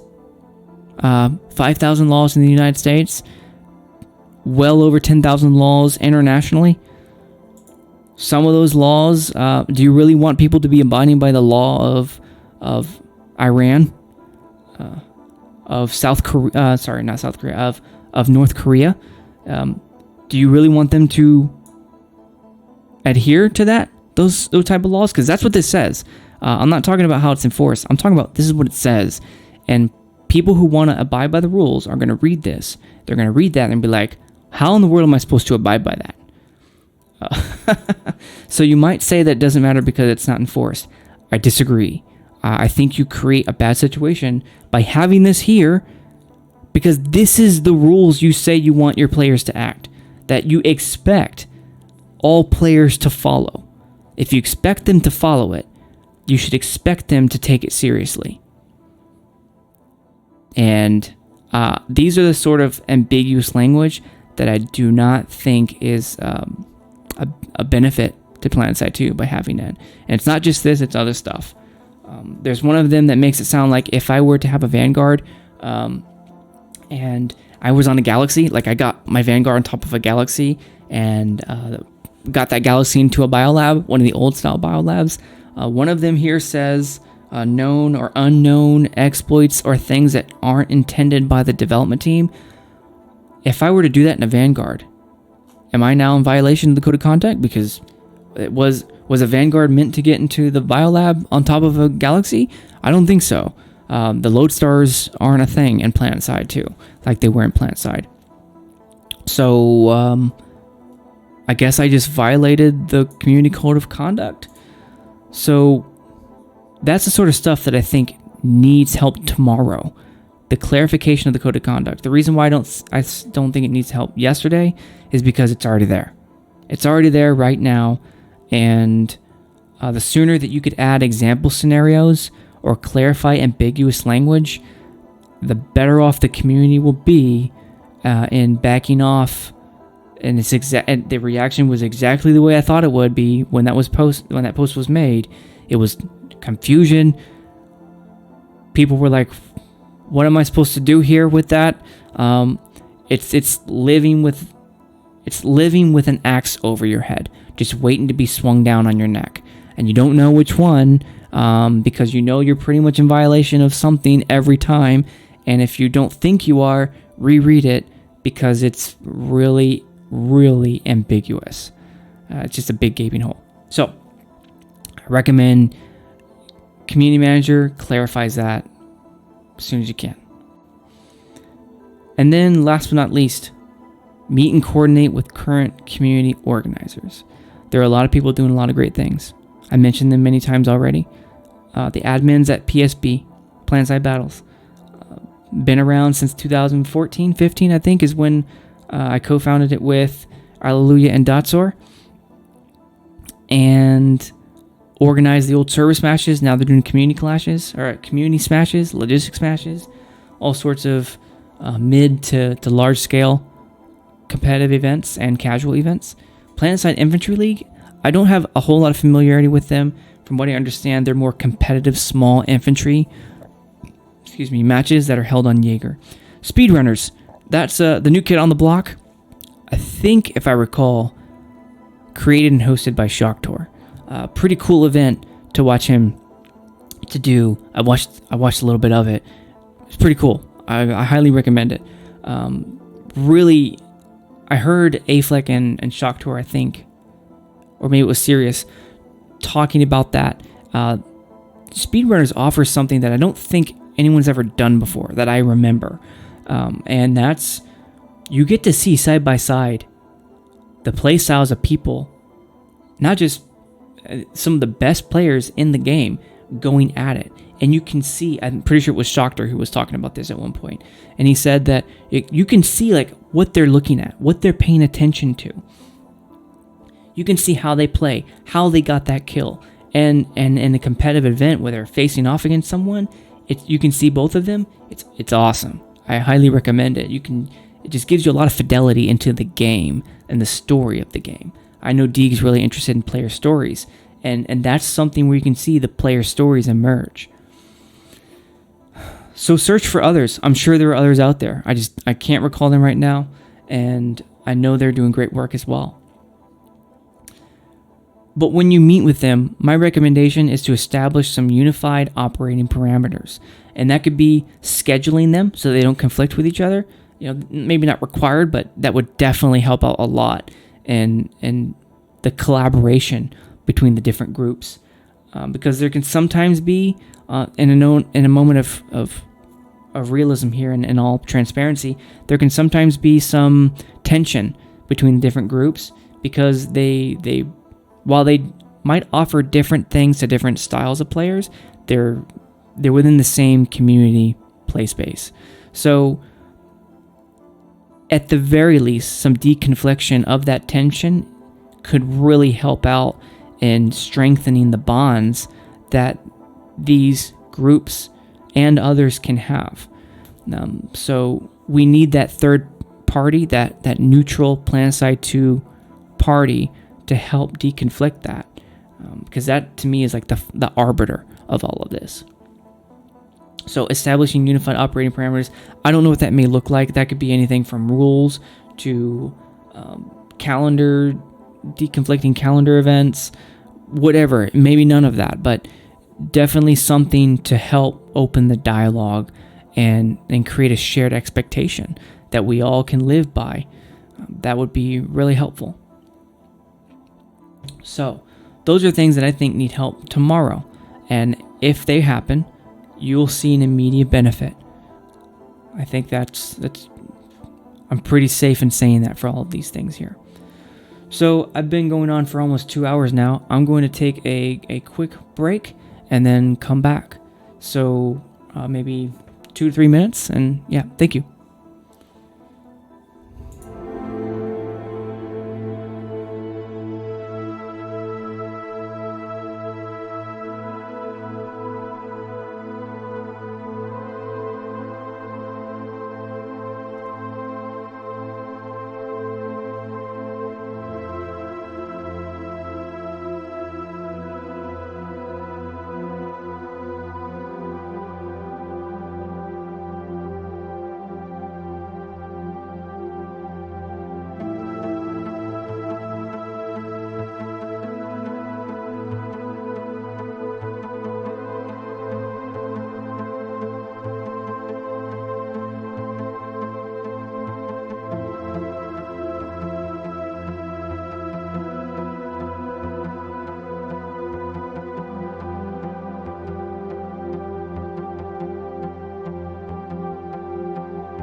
All right, I'm back.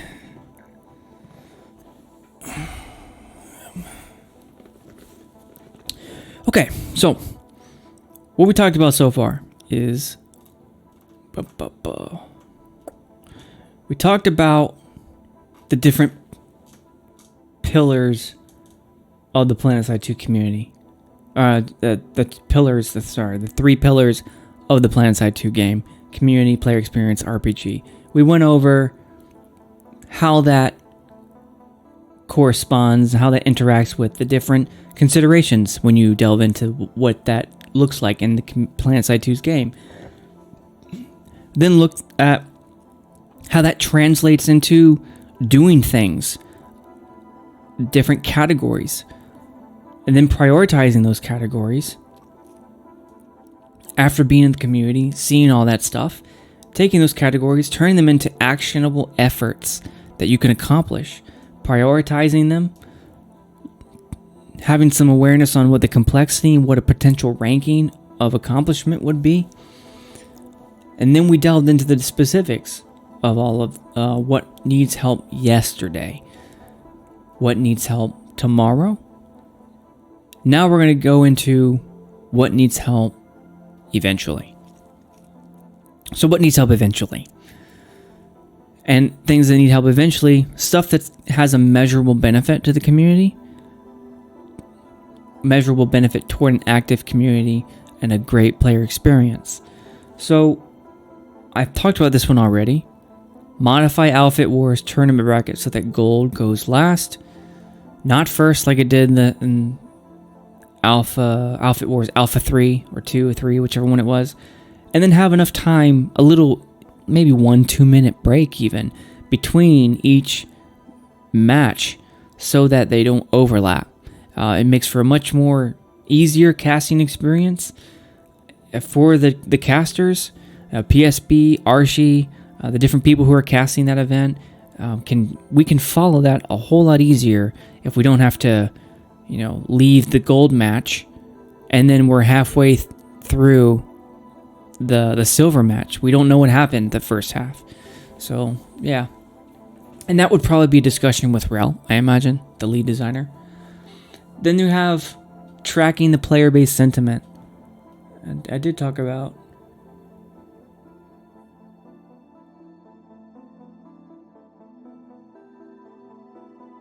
Oh, I didn't talk about here that when we created the overlay system, that you can get a lot of volunteer graphic designers, by the way. Well-known, add example scenarios, offering parameters, yeah, okay. So we're tracking the player-based sentiment toward elements of gameplay. That's looking at Metacritic, Reddit Karma, comments, tweet phase, retweets, YouTube likes, Steam reviews. So that's tracking how the players respond to different things that happen. Reddit and YouTube, I think, are probably the biggest sources of community feedback.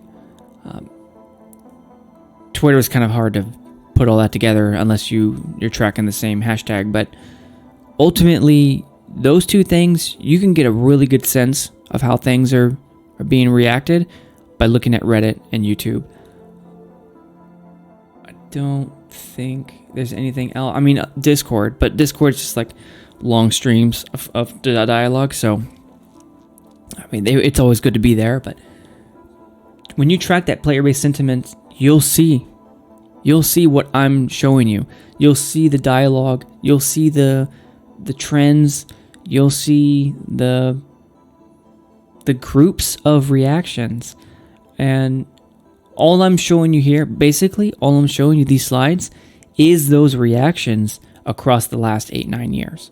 That's what this is. And it's written through my point of view and distilled through my reasoning of how to accomplish that stuff. But ultimately, what you're seeing, this PowerPoint presentation, is the tracking of player-based sentiment over the last 8-9 years. The Metacritic, the Reddit Karma, comments, tweets, YouTube likes, Steam reviews. I've seen them all, and not everything, but I've been in it. So that's what this is, and that's what you can do too, and that's what your volunteer team can help you do. They can point you to different stuff. They can compile data, and that's what I meant by compiling data. They can go to Metacritic, find out what everything says. They could start compiling Reddit replies, and you'll start to see themes emerge in the different reactions possible. Start collecting tweets and retweets. You can have those people help you do that. You're not alone, I promise you. And 3, present the community reaction to topics of interest back to the developer. So that's developing PowerPoint slides, kind of like what I did for this, and for StratSide 2, where I did an analysis of the heat map. Let's see if I can't. I did an analysis of the heat map of the player identity and how that reacts to and interchanges with the different parts of the game. Like the Bartol. So here, the Socializer Killer, that's the Bartol player type. And then Live Jaeger Outfit Wars, that's a different type of stuff you see in the game. How open world RPG, all that. So when you get all that data, and you compile it, you can then turn that into slides, diagrams, data charts, things that are very powerful data points that can then be communicated back to the developers as an advocate of change. And then either, the developers decide yes or no, like they normally do. But now they have concise, quantifiable, measurable feedback. That's very useful. Yeah.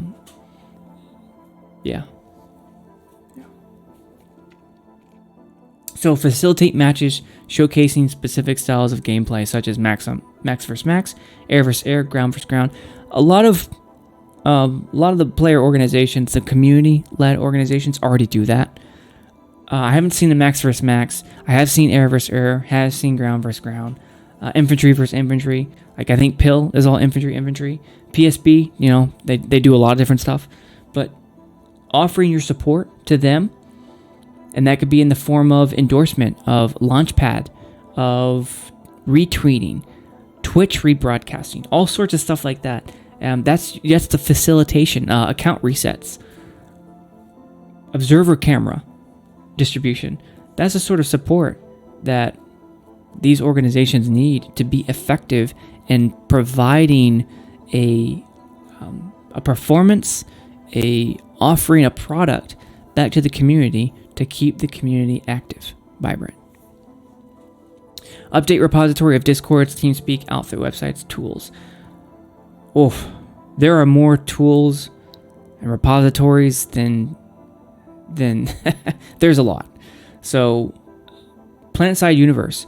I don't think if I recall correctly, the last post by the manager, I can't remember the name right now, who created it, they said they stopped updating it. PSU is probably still one of the authorities of PlanetSide when it comes to information. The wiki is there as well. PS2 Fandom Wiki is also something there as well. And all the volunteer developers. Maelstrom does the PS2 alerts. Fisu, Voidwell, they do the different trackers and Outfit Tracker, Recursion Tracker. All of these volunteer developers, all of these volunteer contributors could use your support in helping them update their repository. You can even sick your volunteer team, if you create one, to help with that. And now investigate ESL, Electronic Sports League, which is the largest esports league in the world, and then Major League Gaming, MLG, tournaments. They host tournaments all the time.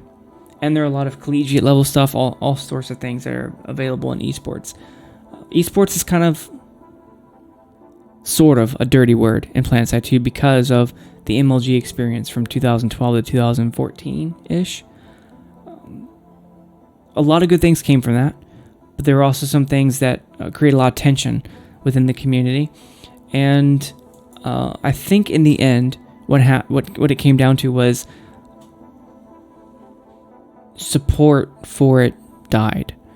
A lot of reasons for that, and maybe I'm oversimplifying. But the reason why I say that is because that bridge needs rebuilding, is what that means. It's not gone. It just needs rebuilding, and a little bit of research into what their tournament brackets are, what their requirements are. That's the sort of stuff that we can figure out. Are there any categories that PlanetSide 2 can enter into? Is there an MMO category? Is there a FPS category? I'm sure there is. And then it's a matter of what would it look like for PlanetSide 2 to be in that? And especially now that we have Outfit Wars, the situation now is a lot different than the situation back in 2012. We didn't really have as many resources. That's the wrong word. We didn't have as many tools as we do now that we could really showcase. And Outfit Wars is probably one of the biggest silver bullets that you could have in your arsenal. When that gets more, probably to the level of World of Tanks clan battles and clan wars, then you're looking at a situation where you have tools that could very easily lend itself to esports again. There and food for thought, there used to be a lot of esport type outfits. I think Nuck was one of them, if I remember. Emerald NC, if I recall. Nuck was one. And there were so many of them, though.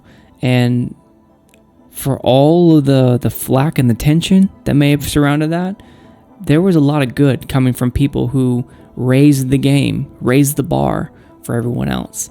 And that was when we were at our strongest, truth be told, in terms of activity and community. Okay. Write additional lore chapters. That would be really helpful, especially to content creators who want to use PS2 lore to build things like machinima, like animations. Writing lore chapters. There is a group of people. They're not as active anymore. In fact, many of them retired. They created something called the Encyclopedia Araxia. I highly recommend looking into this. Not only did they take the existing lore and they logged it, categorized it, they created so much more from that. Fandom lore. You don't have to take any of it. You don't have to take all of it. But the point there is that there is a huge repository of that. They didn't, from what I understand, didn't get the support they needed really to keep it going. The support that you could give them is what was the main, when the person who created the original PlanetSide 2 lore did all that, did they write an outline? Did they write from beginning to end? Is there more that we don't know about? That sort of stuff would be really helpful to know. And for them, when it comes to, and us, when we need information to inform us of, are we going in a weird direction? Something that is going to end up not being consistent with what gets posted later on down the road, even if it's years down the road. I don't want anything that I create to be made irrelevant in the future, and I know that a lot of other content creators share that. So, yeah, it would help. And the writing of additional lore chapters would be great, but ultimately, you have a lot of people who could help with that. Coordinating with Petrol, Sold Out, and Nova, other EG7 mission partners to synchronize messaging. That would require figuring out what the rules of the road are now that it's been acquired. Daybreak Games has been acquired by EG7.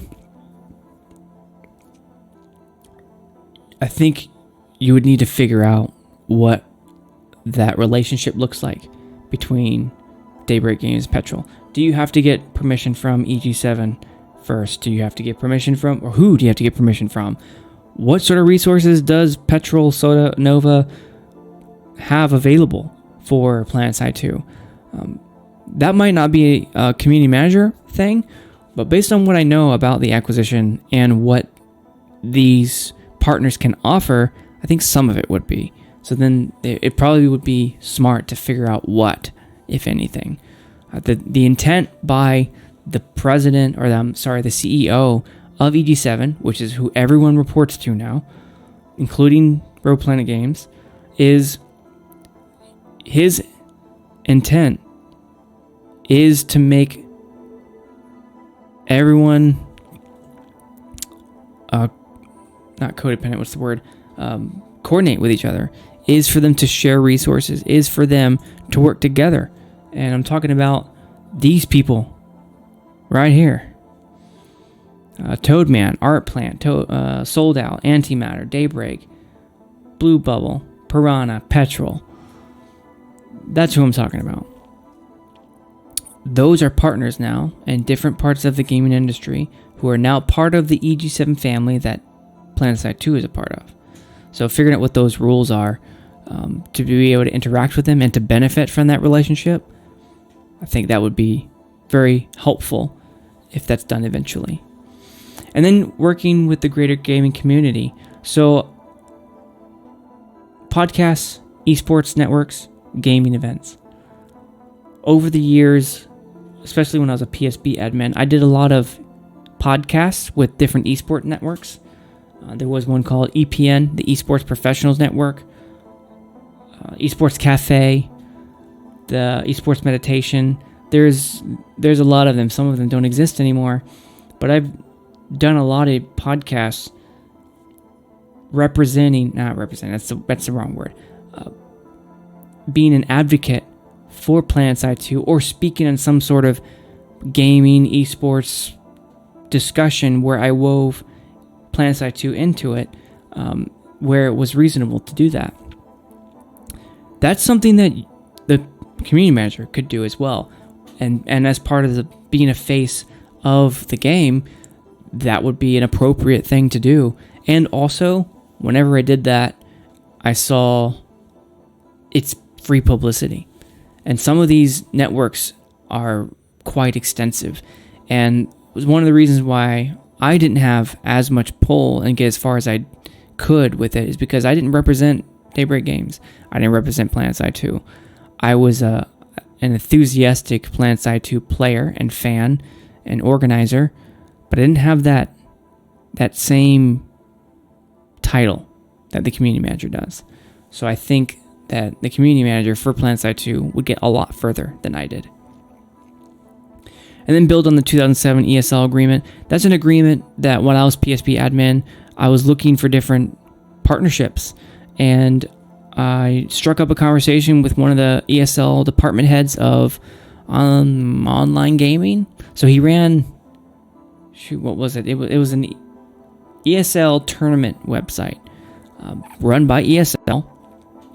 I struck up a conversation with the department head of that, and that initiated an 8-month-long negotiation with how PlanetSide 2 and ESL could help each other. We ended up penning an agreement. I had Andy's blessing, Andy Seitz, and when we came to an agreement of what we would give each other, and what it ended up being was we would have our players register accounts with ESL, and ESL would give us exposure. It would give us rebroadcasting on Twitch. There was some serious exposure benefits to that agreement. It was signed by the legal department of each side in 2017. I don't think it had an expiration clause, and I didn't get to read the contract, but I think it's still in effect. It's just hasn't been used. That was as I mentioned, that was my greatest. That's the thing I didn't follow through on when I was a PSP admin. I got it signed. I was really happy with that, but then I didn't do anything with it, and I retired from PSP shortly thereafter to move on and just go into a different phase of my life. But that right there, I think, is still there. Could be resurrected if it's not. But ESL is the largest esports organization in the world. They don't just do like competitive gaming. They do tournaments that PlanetSide could run on. They have their own platforms. There's a synergy there that would help increase the game exposure. Move traffic from ESL, people who would normally interact with ESL, to also interact with PlanetSide 2. So I think that's something that could eventually be a benefit. And if it did, yeah, that would be. And then last but not least, search for additional partnership opportunities that offer growth and exposure. That one is a bit more ambiguous. With the way you make it less ambiguous is you create something called a requirement plan. A requirements plan is an identification, or it's an IDing of things that we want that we don't have, and things that we need. Sometimes they're the same thing, and Sometimes you need what you need, you already have, but it's basically a requirements list of what you need. It's not necessarily things like track.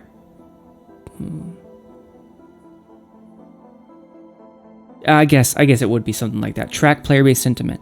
That could be a requirement, part of the requirement plan.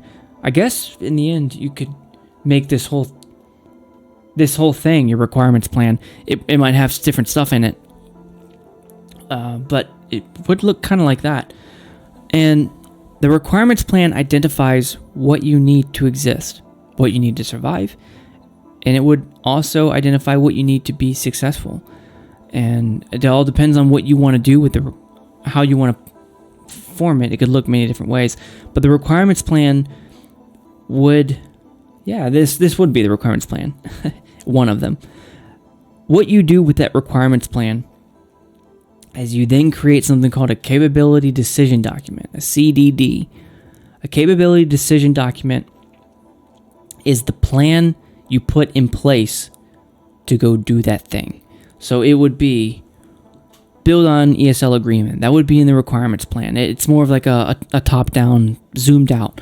The capability decision document is, this is what we have. This is the priority it is. This is how much it would cost and effort, resources, and personnel. And resources would be money, almost always money, or mostly money. And then you would rank order them.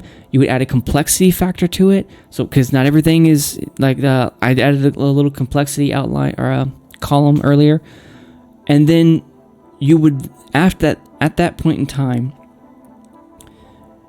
you would then apply the relative ranking, which is, this is the thing we're going to hit first. This is the thing we're going to hit second.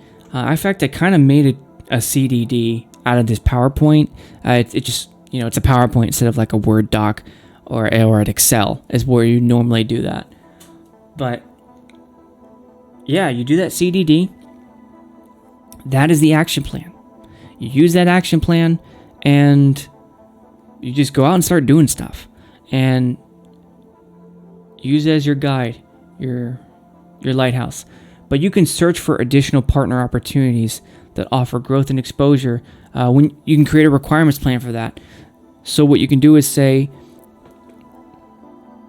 here's what we want out of our partnerships. We want growth. We want exposure. We want marketability. Maybe you want money. Maybe you want 500 follows on Twitch or subscriptions on Twitch.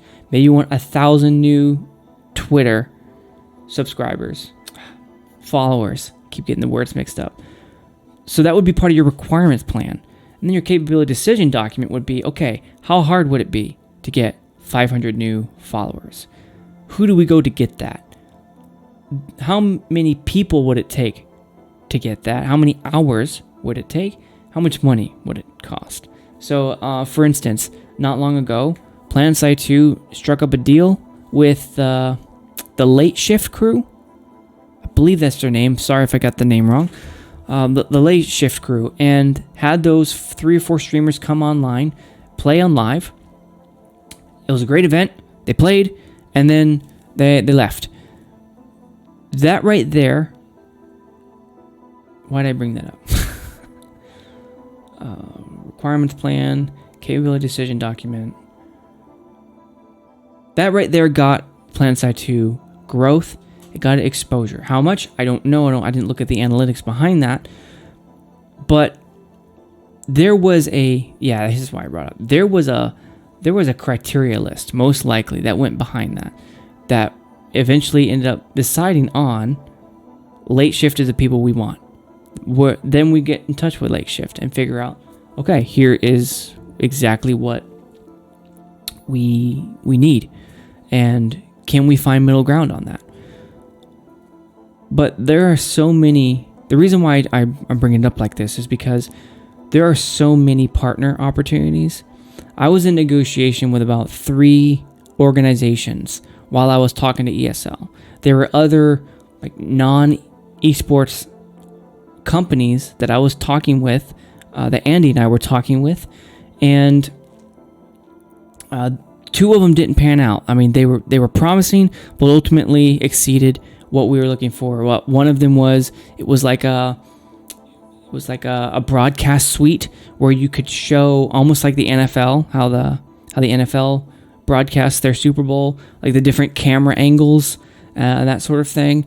There was a way to, this company had a way to insert different camera angles in the game, and that camera angle could then turn into a Twitch stream. That Twitch stream could all funnel into one, and then just like you would see in football where you have the different angles, you could have the different angles in a PlanetSide 2 match, like a Jaeger event. We went pretty far with that, but ultimately we couldn't find an agreement there. But there's so many partnership opportunities out there, not just esports, like ESL related stuff. But the requirement plan would help you narrow down what opportunities you're looking for. And then that capability decision document would narrow down from what you're looking for to what's realistic and attainable. That's basically what the CDD ends up doing, is you take the CDD, you go do it. You know what it's going to cost. You know how many people you need to make it happen. You know how much time, how many hours it's going to take. And then you handle that. So, those are things that I think could happen eventually and should happen eventually. I think there's a lot of benefit to these things happening eventually. You can quantify their benefit too. And I didn't do that. I just decided not to do that for every single one of these. But you could do that, and it would help out a lot, this game. So, those are the things that need help. They need help yesterday, they need help tomorrow, and they need help eventually. So, all that's great. Been talking about this for 2.5 hours now. I went into specific detail into how we can go about doing each of these things, but now let's delve into the timeline. If I were advising the community manager, how could you accomplish these things? What sort of timeline are you looking at? Taking into account the complexity, taking into account the rank order that I did from 1 to 26. Here's what I would do. Here's how I would advise them. You want to hit the yesterdays up front. And I expect that doing these things, introduction and feedback, which is creating the introductions, which Mithril already did. Let's take, for instance, that we started this in July. It's June 20th right now. Let's take that we started this in July. If you were to do the introductions, centralized messaging, and establishing the team, I anticipate that would take you about a month to do those 3 things. That's 3 of the 6 things that need help yesterday. That's okay. That makes sense. That's pretty reasonable, in my opinion. The next month, so month 2 of enacting this plan, about the August time frame, you probably would have these things accomplished, and now you can start working on the creator pipeline. That's the submission box in Google form, creating the how-to guidelines, creating the criteria, thinking of the criteria, and then writing it down. That would take some time of August. That would take some part of August. Then you could go into the partner guidelines, creating the application survey. What does that look like? Where do you host that? Creating the criteria. What do you want it to be? That's a discussion with legal. That's a discussion with the product manager, the executive, or whoever it is. And then developing the right visuals and how-tos to communicate that back to the community. That's another part of August. And then the last part of August is engaging the team. So putting more time and effort back into your volunteer team to make sure that they're hitting all the different tasks that you're not focusing on, and you're focusing on other things, or you have them help you focus on. But that's creating the outfit map, getting together the contact details, and any sort of information gathering needed.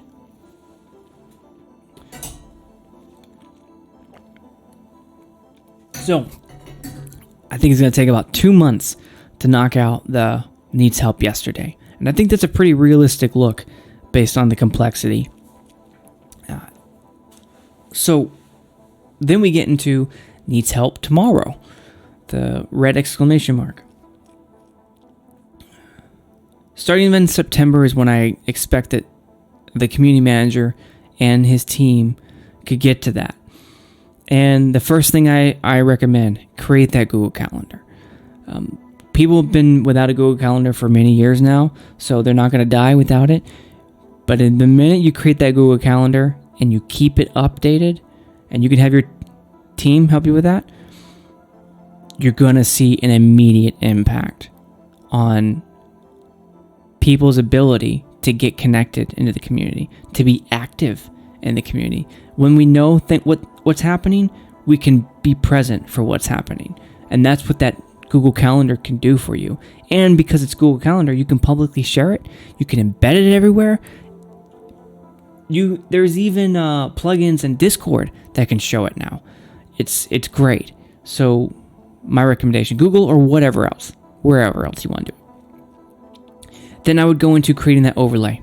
Finding a volunteer to do graphics design, make sure the proper agreements are in place between the graphics designer, that it becomes that PlanetSide 2 gets ownership of that or has a license agreement, whatever.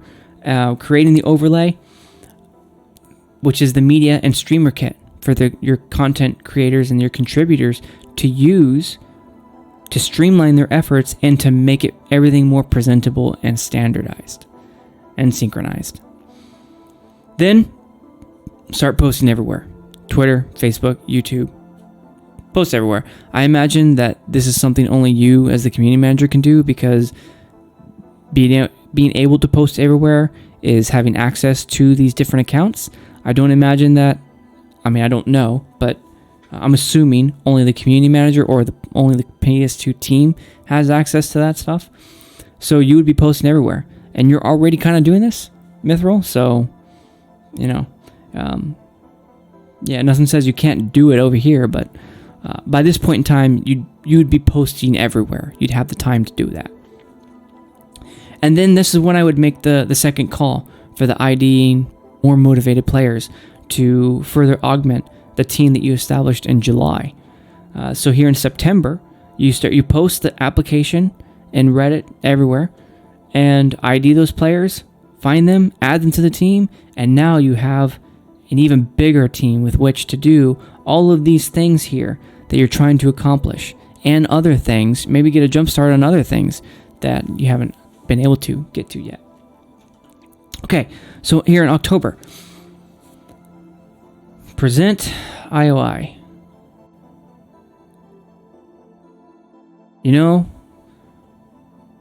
I had, what does that? Something of intent. Wow. How did I forget my own acronym? That's funny.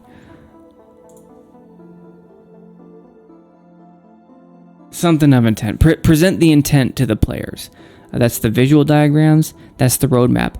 You can see a pretty big space here because I anticipate that this is going to take a lot of time. These visual diagrams, all the coordination required for anything that looks even resembles a roadmap, being able to input that back into the calendar, posting it everywhere, I think it's going to take a lot of work. So, yeah, I think it's going to take quite a bit of October to be able to handle that, even with the help. So then, your contributor network. That's when you can start creating the Discord for the content creators. I would call them community contributors because that more, I think, encompasses content creators, designers, article writers, anyone who contributes something to the community. A Discord for that, where those people can talk to each other and to you. And that would be a vetted process. So, that you would look at their stuff, or your team could look at their stuff and be like, yeah, they contribute something. And maybe have a requirement of you post one, or you contribute one thing a year, or one thing a month, whatever it is. And that could be one video, that could be one article, one schematic, if you're Vendy. Then get into the heavy hitter, the outfit lead network. And this is where I would really leverage your team. this is where your team would start to excel as well. Is a lot of these people probably have they have their own networks that they can tap, that they could then find all these outfit leaders. There's going to be so many of them. It's going to be a little bit hectic in the beginning, but when you get that Discord down, when you get it created, and you start inviting the different outfit leaders, you're going to start seeing bonds form. You're going to start seeing all sorts of cool stuff happening. But something else I saw is there is a PS2 Discord. I can't show it right now, but there is a PS2 Discord. It's the PS2 Discord. I don't think it is the PlanetSide 2 Discord. I think it's a fan-made PS2 Discord, but it has the potential to become an outfit leader network. It can grow to that point if you work with the admins a little bit and either clean up some stuff that doesn't need to be there, or ask them if they'd be willing to, and if they're not willing to, and if that's just not within the purview of what you're after here, then you can end up creating your own. The only downside is that this outfit leader network has the most potential to go stale. People leaving outfit as outfit leads, not leaving the Discord, so they still have access to it. You don't know when a new outfit lead is come in, or to invite a new outfit lead, or that an old outfit lead is gone. It can be that can get a little bit difficult to manage. So you'd need some sort of team there that is keeping an eye on it, and you're not going to get it 100%, but you'll be able to manage it enough to where it's still really useful. November. Now we're running into closer to the end of the year of 2021. By that point, I think you'll be ready to clarify the unofficial COC, the Code of Conduct. That's where you start offering example scenarios. You might need your counsel's input. You might need a discussion with REL. I'm not sure, but those are probably the places where I would start. Maybe in your communications director, but ultimately, yeah, I expect that to take at least half of November of solid work to clarify that. There's a lot to clarify, and then it's not altogether obvious what it meant, or like really what it's trying to. You could guess, but you don't. I mean, the whole point is to take the guesswork out of it. I very strongly believe that is in PS2's best interest. Yeah. And the players. I think we talked about it a lot already. Alright, so the second half of November, that is when you can really start making things fun. You can start to see the impact here in the contributor network, but you'll really notice, the community will really notice that something's afoot in a good way when you schedule this meeting here in November. And that meeting would consist of all of the organizers in PlanetSide 2. All the people who have a hand, who run organizations that put on events. So that's PSB, that's PIL, that's Speedrunners, and that's everyone else. That create consumable player participation content. Like Community Clash, like Speedrunner, like whatever PIL does. That's where you meet. You host a meeting on Discord or TeamSpeak, probably Discord though. And that would might even be in the contributor network Discord at that point. They start, you can really start building on your success here.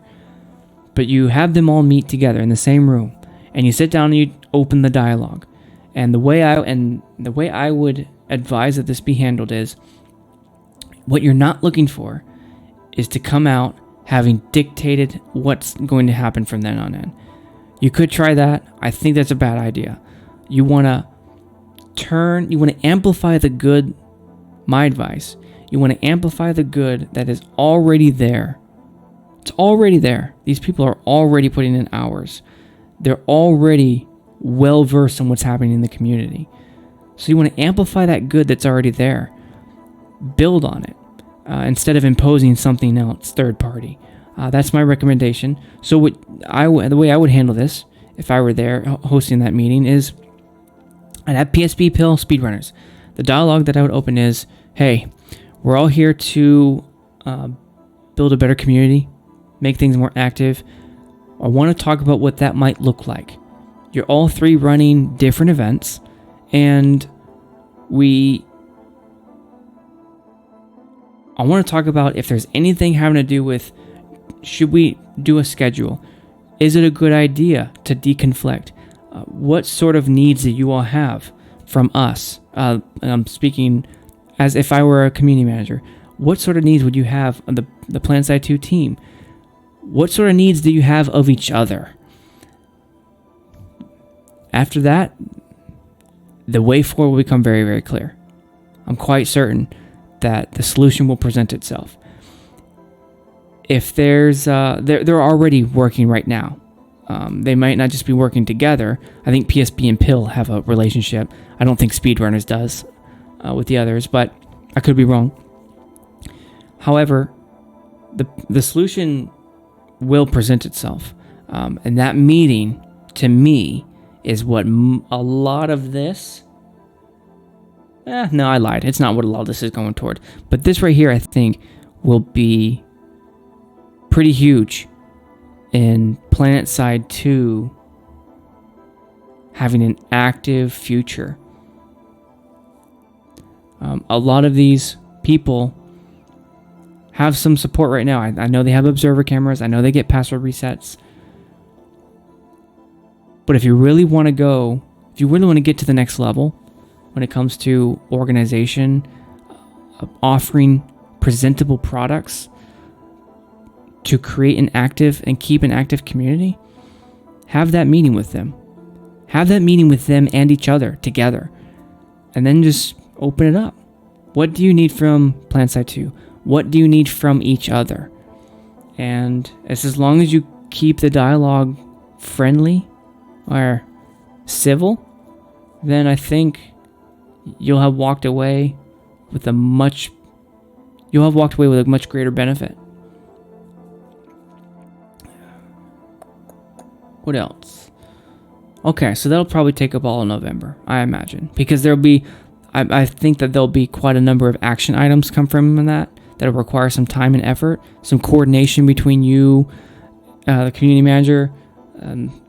That's what I mean when I say you, the community manager, the dev team, the communications director, whatever else needs to happen there. And then organizing your team to help support where you can. So then we get into December, the end of the year. I would first make sure that Outfit Wars bracket gets corrected.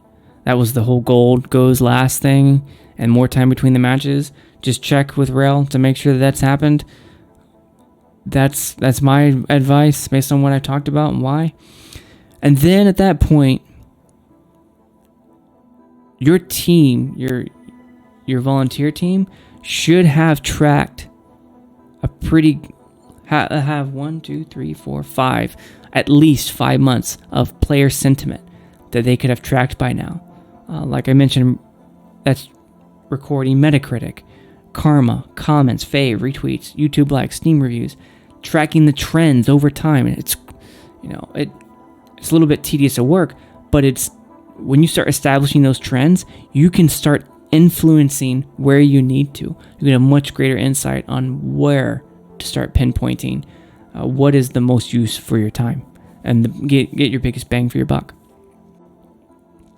So at that point, you can start putting together the diagrams of this tracked player sentiment.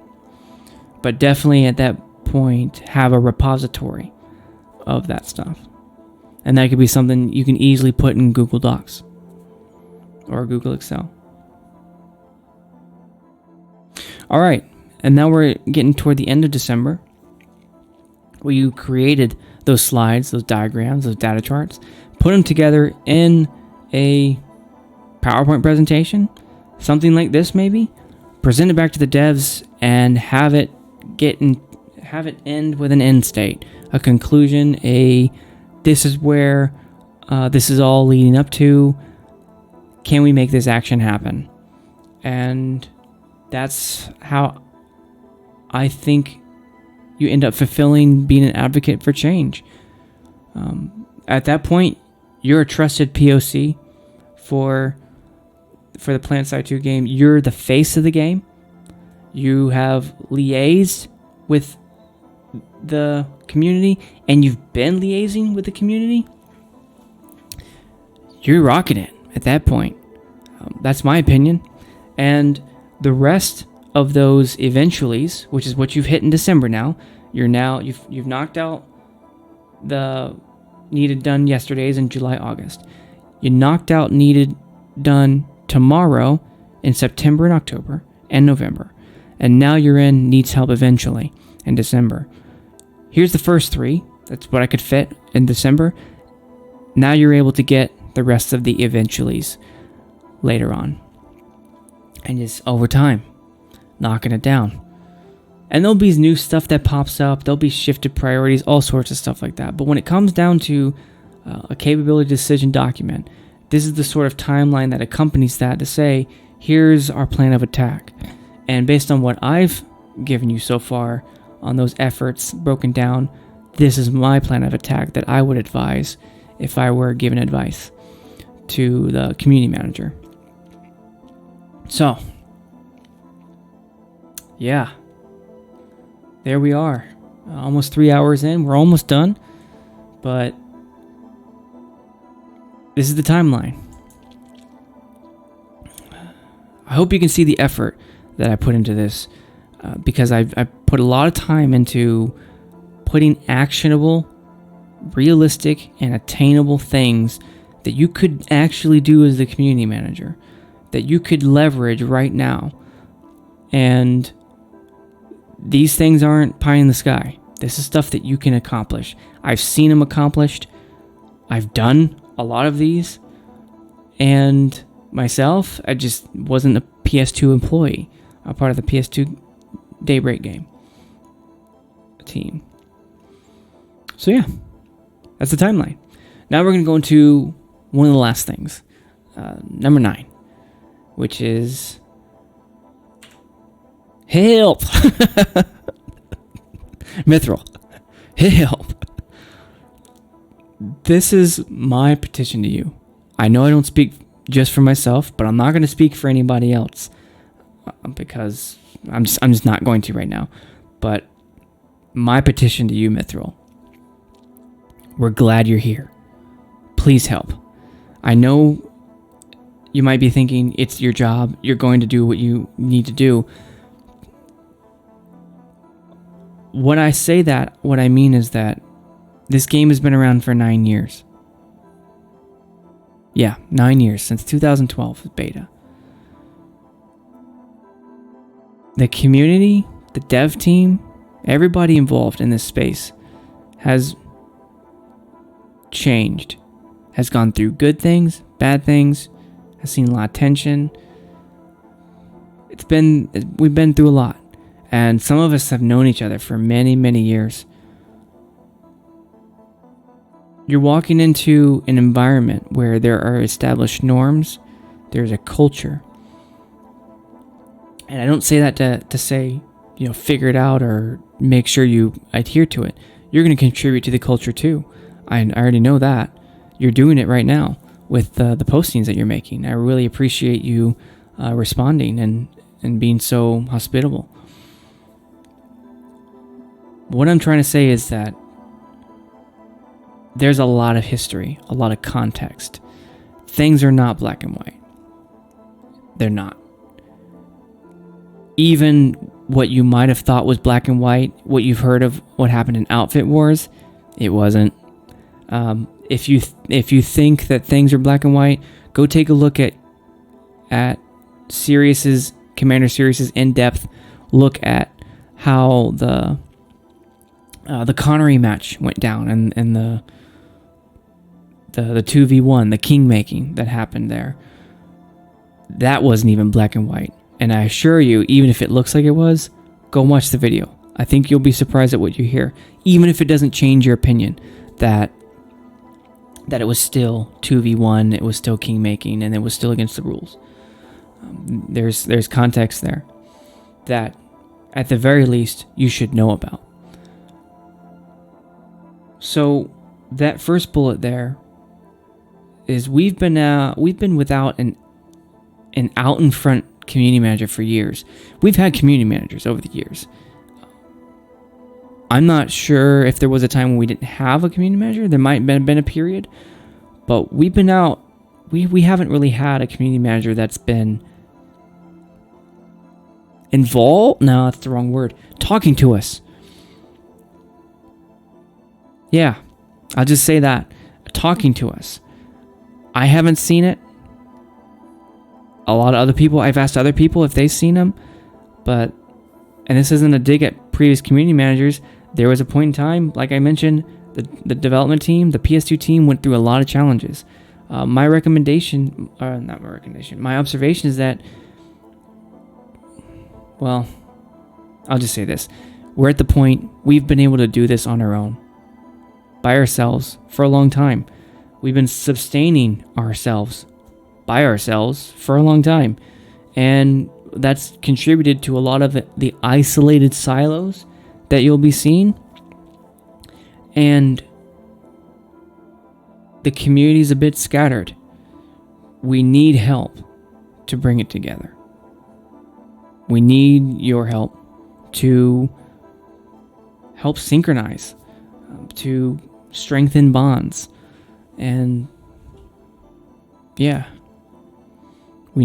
The second one is we need you in the trenches with us. My observation, I'm speaking for myself, my observation is that the community managers that were out in front were far more successful managing the community, and the community appreciated their efforts far more than the ones who weren't, the ones who did all behind the scenes. Truth be told, I've never been a community manager for PS2. I don't know the specifics of the day-to-day that you face being a community manager for PS2. So there might be a lot of things there that I'm just not aware of that draws your attention away from what I think would be a community manager role, which is liaising with the community, talking to the community, that sort of stuff. I hope that's not the case. But if, assuming that it's not the case, we need you in the trenches with us. We need help pulling together in one direction. We need your help to revigorate the community with your involvement. Your involvement will motivate. It will inspire. It will create enthusiasm. It'll create hype. And then all the other content creators and community will hype each other. Promise you. Just watch an Archie stream. There will be hype. Much hype will be had. So your involvement, you being down there in the trenches with us, it's important. We need that help. And number 3, there are so many of us who want to help you succeed.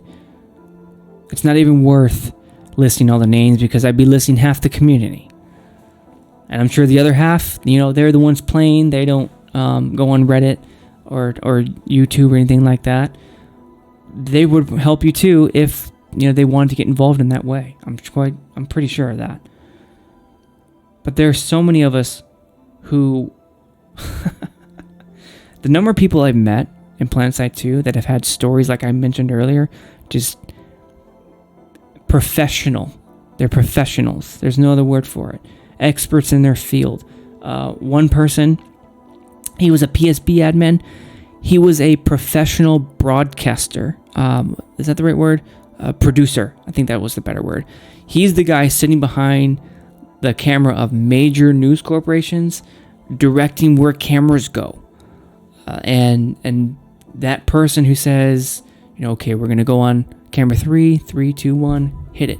And then you see camera 3 where the viewpoint changes when you're watching television. We had a guy who was in charge of all that stuff, helping us and being a PSP admin. We have attorneys. We have, professional animators.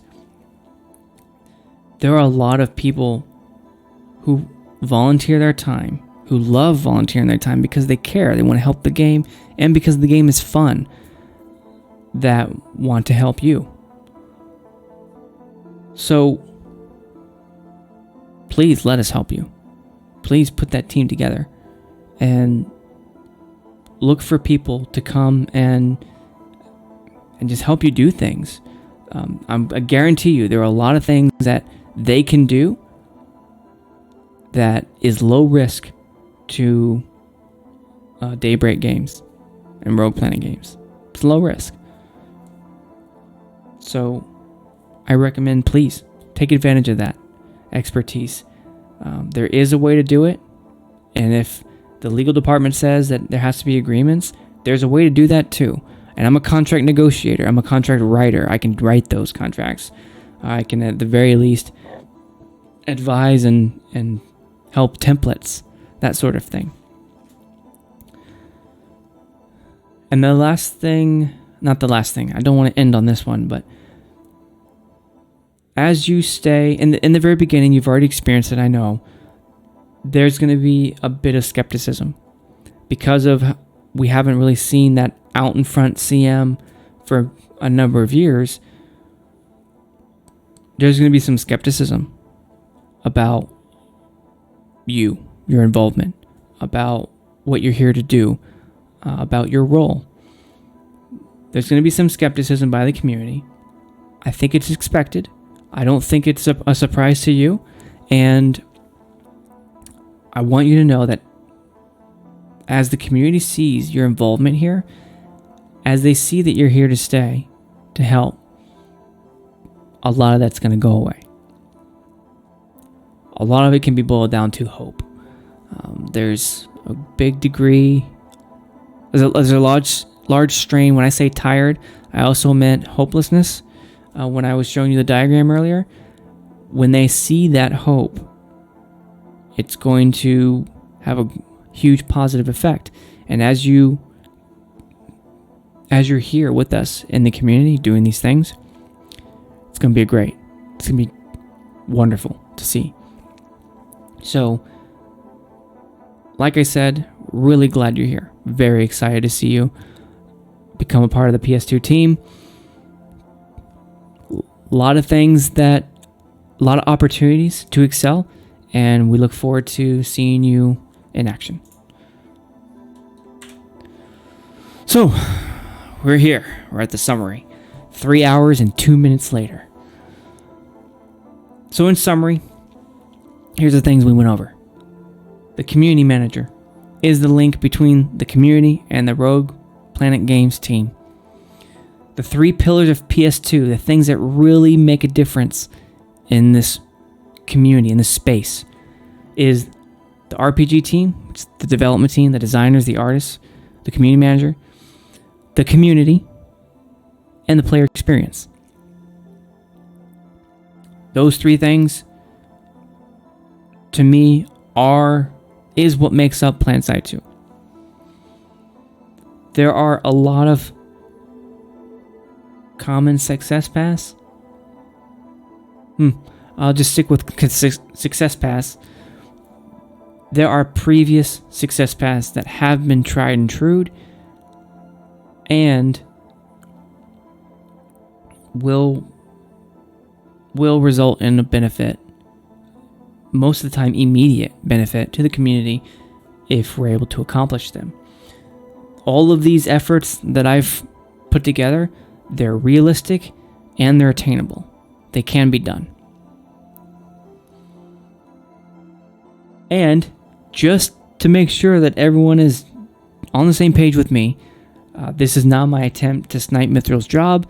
This is not my attempt to tell him what to do. Mithril, I want you to benefit from the experience that I've had being involved in the PlanetSide 2 community, both in PSB, article writing, just being a player, that sort of stuff. And I care. I care enough to put all this together, to present it to you, and hopefully you can take the very best. Hey Henry, what's up? I was just ending. And so yeah, that's where we are. Very excited. Mithril, we need you. Please help. Please help us help you to succeed. Yeah, Henry, so what I just went over was... Yeah, no problem. What I just went over was a huge list of different success paths that the community manager could take to create a vibrant, active community and a player experience that a lot of people are very happy with. Yeah, please check out the VOD when you can. It'll definitely be out on YouTube. It'll be available here immediately after. It's going to take me some time to put together the timestamps, and that's really what I'll end up doing, probably tonight or tomorrow. So I'll end with Mithril. We need you, man. Please help us help you succeed. So that's the end of the presentation portion. And I'll close here with what's past and what's upcoming. So what's past? Right now we're on StratSide number 3. That's what I just finished right now doing. StratSide number 1 was RC and I's talk about EG7 Daybreak RPG and PlanetSide, how a gaming conglomerate will help grow the RPG team and PS2 player base. It was an in-depth discussion. I'm a business nerd at heart. I love business. I'm an entrepreneur, own my own business outside of being a working professional. And when EG7 posted their slides, we did a very in-depth review of those slides because of how transparent they were, even going so far as to talk about what percentage of ownership the EG7 team had, like how much Jason, how many shares he had. That was quite incredible to go through. StratSide number 2 was the next outfit wars and how to think about its identity. Went into Bartle player types there. That was that. How to think about its identity. Went into Bartle player types there. That was that.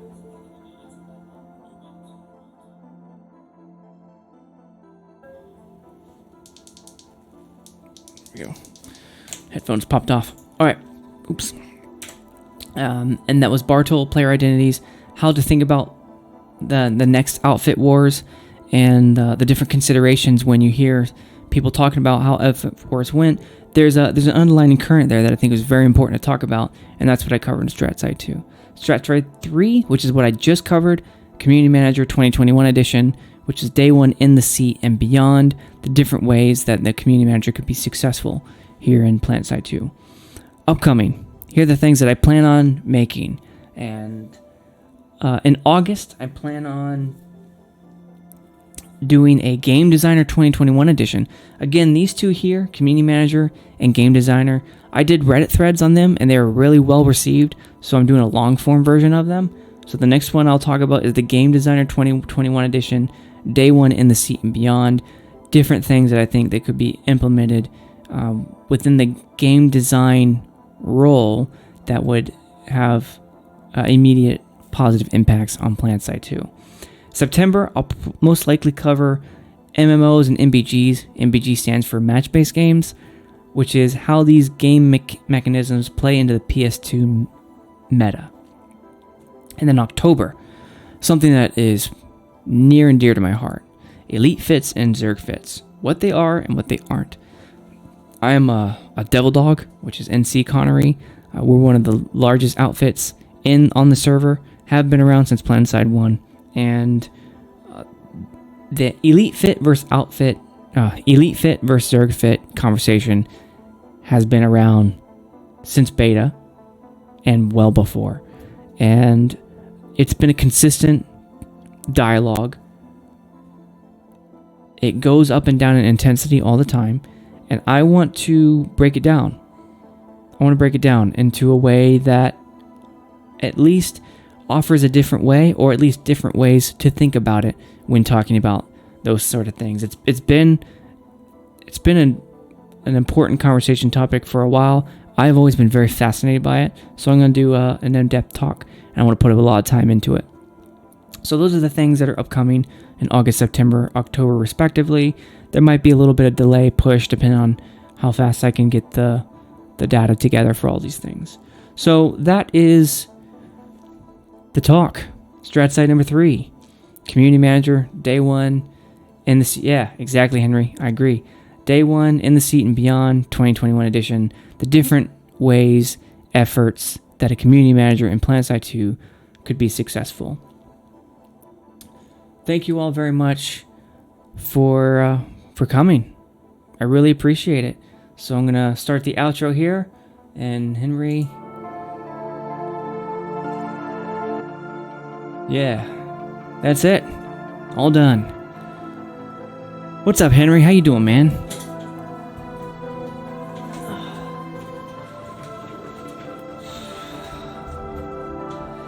Yeah. Right on. Really? What you been super busy with?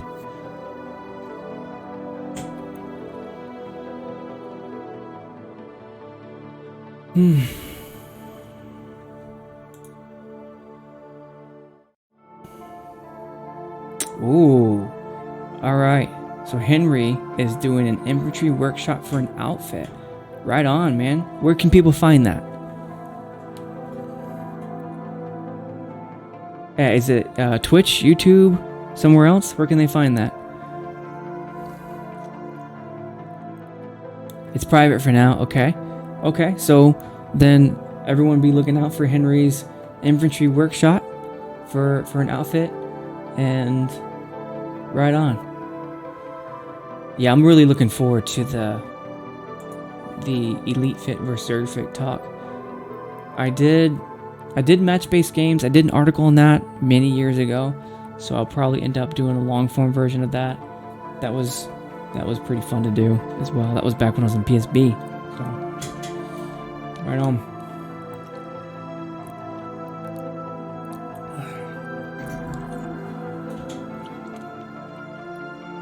Safari guides, right on. Writer streamers trying out PlanetSide. Cool, man. Well, thanks for that. I appreciate what you do for the community. I had to put my breath mint at the end. All this talking. So about 8 seconds. Go ahead and I'm gonna end it right when we hit 1. Thank you all very much for watching. See you later.